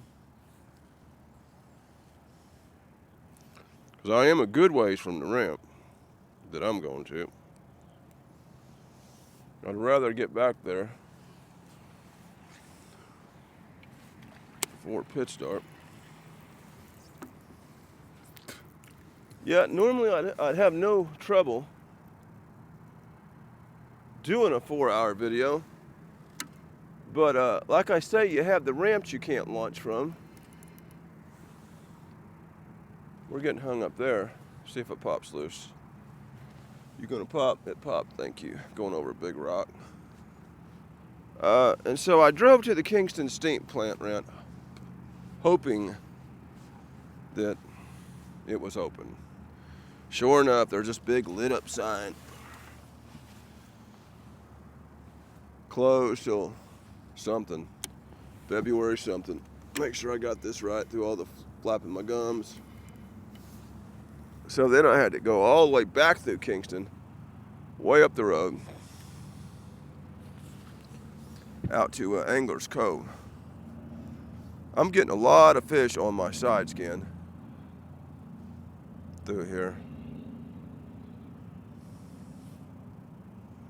And you can see the amount of hangups we're trying to get. Check this phone time. It's getting close. 5:41. See all the hangups I'm trying to get everywhere? Popping them over. Oh, I think that one popped my board loose. Did it? Yeah. Dag blast it. About to pull it in. And that's because that's the second time it popped real hard off a rock. So the first time about done it in, and that one did do it in. This is a good place to catch fish, though. You can get through all popping the rocks. See, we're trying to get it on the right there. A lot of rock in here.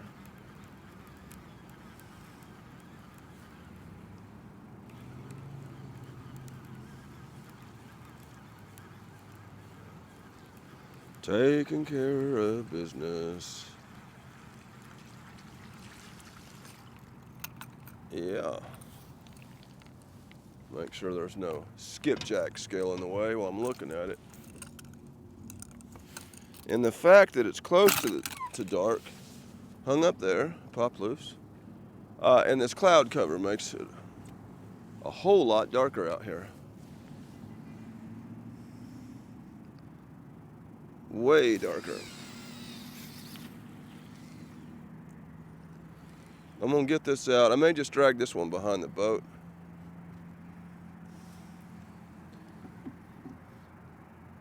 Not put a planer board on it because we're getting close to the end of this trip and it takes me a while to get all this stuff together.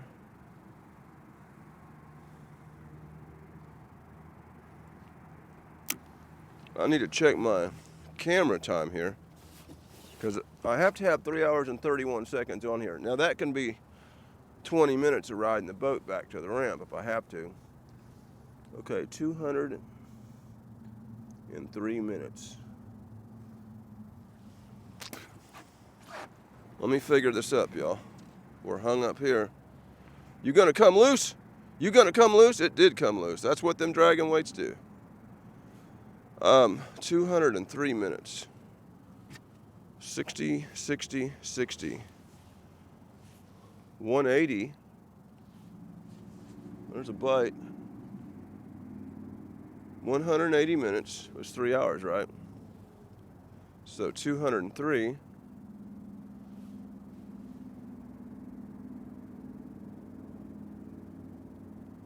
$180 to 203. There's 20 more minutes. So far, this video is 3 hours and 20 minutes long. So I need at least another 12 minutes on this video. So we'll just keep pulling here a little bit. I know if I get close to 6 o'clock, I'm gonna be at I'll have it long enough.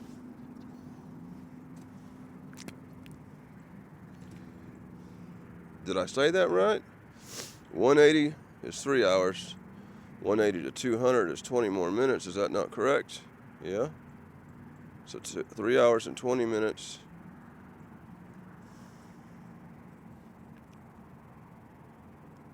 Yeah, you can see all these baits trying to get hung up through here. And these are running low. I need to pick them up. We're shallower now. 1, 2. I'll tell you what, y'all. I'm going to just go ahead and pull these suspended baits and get that part of the put-up process done, because we haven't caught any big fish on the suspended baits. The only 2 decent ones we caught, and the biggest one we're dragging. So, with the limited amount of time left, and the fact that I've got a long way to go, I'll go ahead and get these out of the way.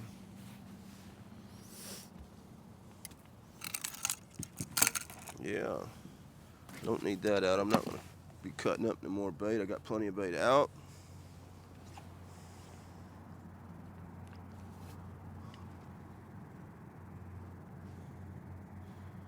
Check my temperatures. Close to 45 degrees. Yeah, I'm seeing a lot of bait fish in this area for sure. Go ahead and pull this.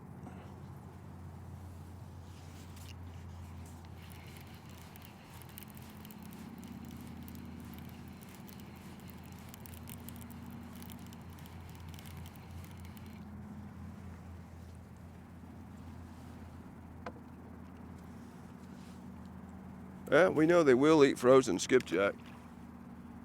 So if I get in the pinch and I'm ever fishing this way again, of course, I believe the shad's just as good. I'll probably just bring shad. Like I say, that frozen skipjack's for emergency. That's why I got it. I brought it just to experiment, because I remember that time that I was off the bank up there and caught a 48 pounder, the only fish of the day, and it was on frozen skipjack in the winter, January. We can put this board up. Goes on that side of the boat. So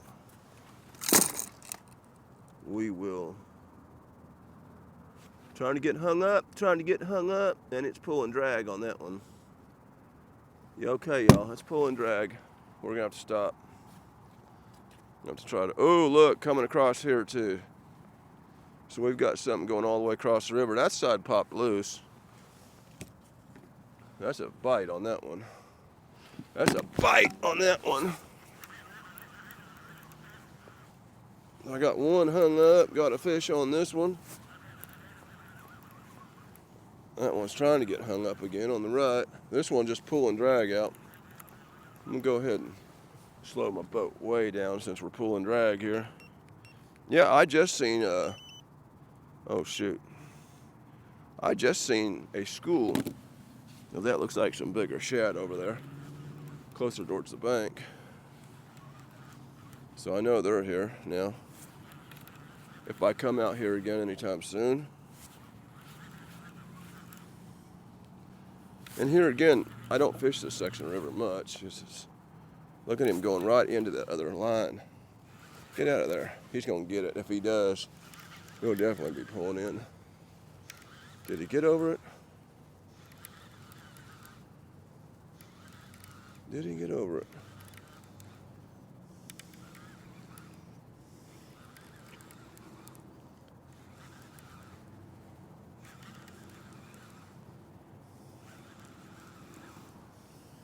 I'm gonna do some calculating in my head, y'all.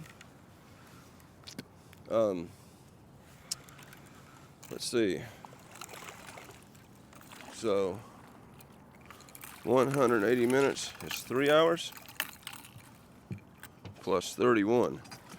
So what's 180 plus 31? It would be 211 minutes. Will give me the proper time to morally and ethically call this a 4-hour raw and uncut video, because if it was 3 hours and 29 minutes long, I would have to morally and ethically call it a 3-hour raw and uncut video, and those videos don't get no views. I mean, if you're making a video, someone might as well view it. People don't want to watch a 3-hour one, they want to watch a 4-hour one. That's what the stats show. Hey, I can fish for 4 hours straight. Why not? There we go. I'm gonna go ahead, put this up. I think I'm getting close to that time. 210 minutes. And like I say, I may just leave the, I'll have to get a thumbnail on a different day for this video, because this old cloud covered day ain't a good day to be making thumbnails, especially this late in the day. No, it ain't.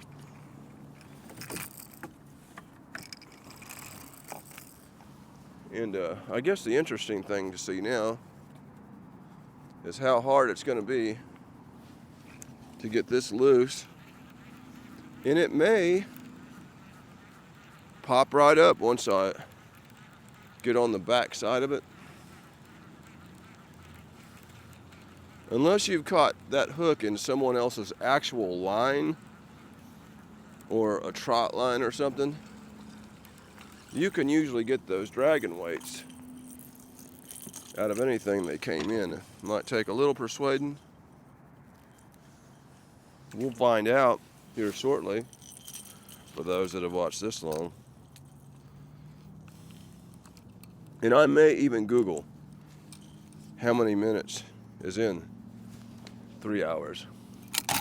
in 31 minutes, just since I do have brain fog, to make sure that I can call this video 4 hours of raw and uncut and not 3 hours of raw and uncut.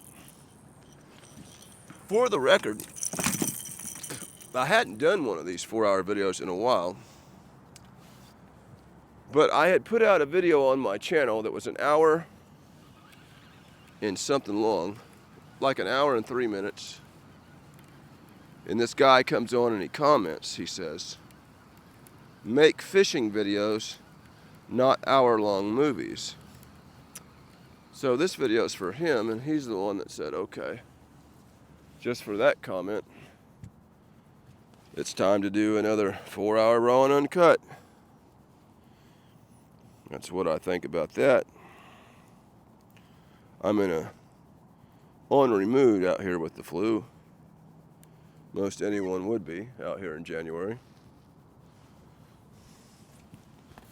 You don't feel good when you got the dag blasted flu. There we go. Get that up.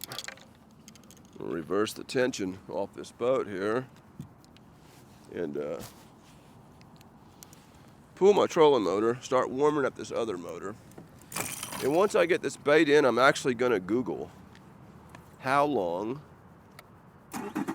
many minutes is actually in 3 hours and 31 minutes, because I consider myself fairly intelligent, but I do have brain fog right now. So we turn that off,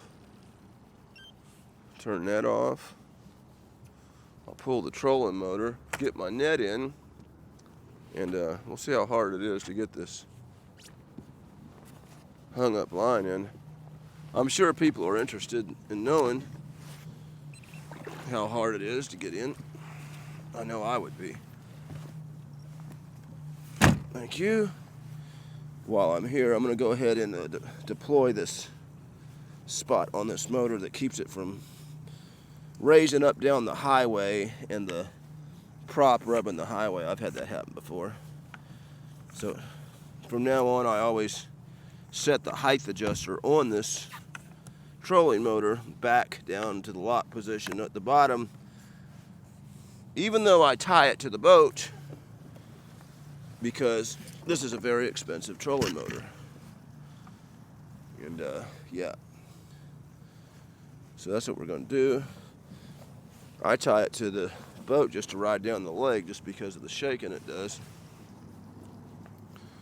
Okay, y'all, I'm going to put my net up. We'll start backing this boat up, see how long it's going to be. And I may include the boat ride back. But now, for those that want to watch the boat ride, so what we do here is we go ahead and start reeling, reverse the motor towards the direction we're all hung up at.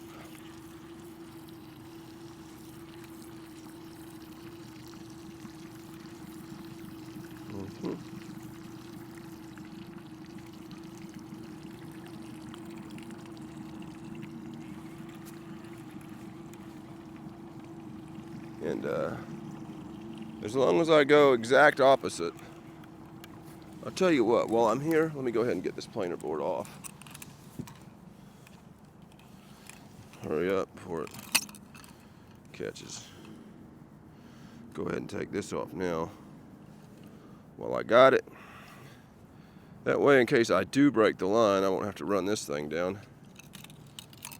Did it go back on there? It sure did. What's the odds of that happening? I had it off and it went back on there because my hands are cold. Okay, let's see.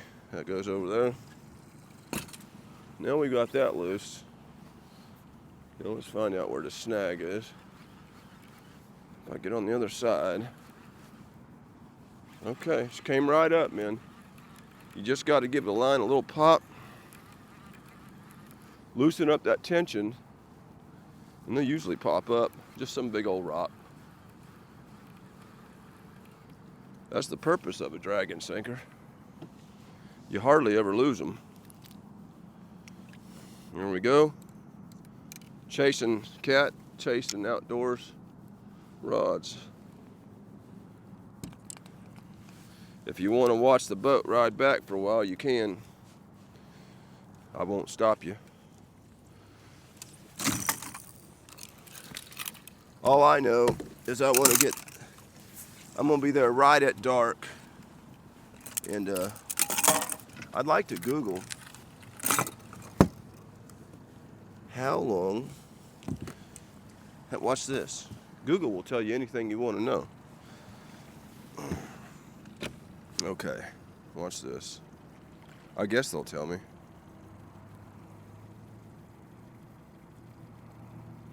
How many total minutes are in 3 hours and 31 minutes? According to CK12, final answer, 3 hours 31 minutes is 211 minutes. By gosh, I'm a genius. I called it on the head. All right, y'all. Back to the ramp. You can stick in for the boat ride, or you can call it a day. Appreciate those that watch the video. I got a long way to go.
we're here.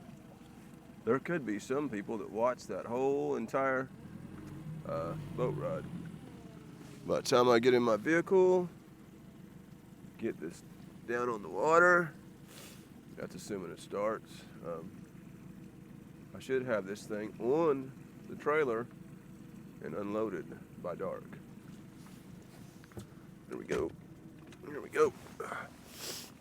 I can take this off for now. We'll set it right there.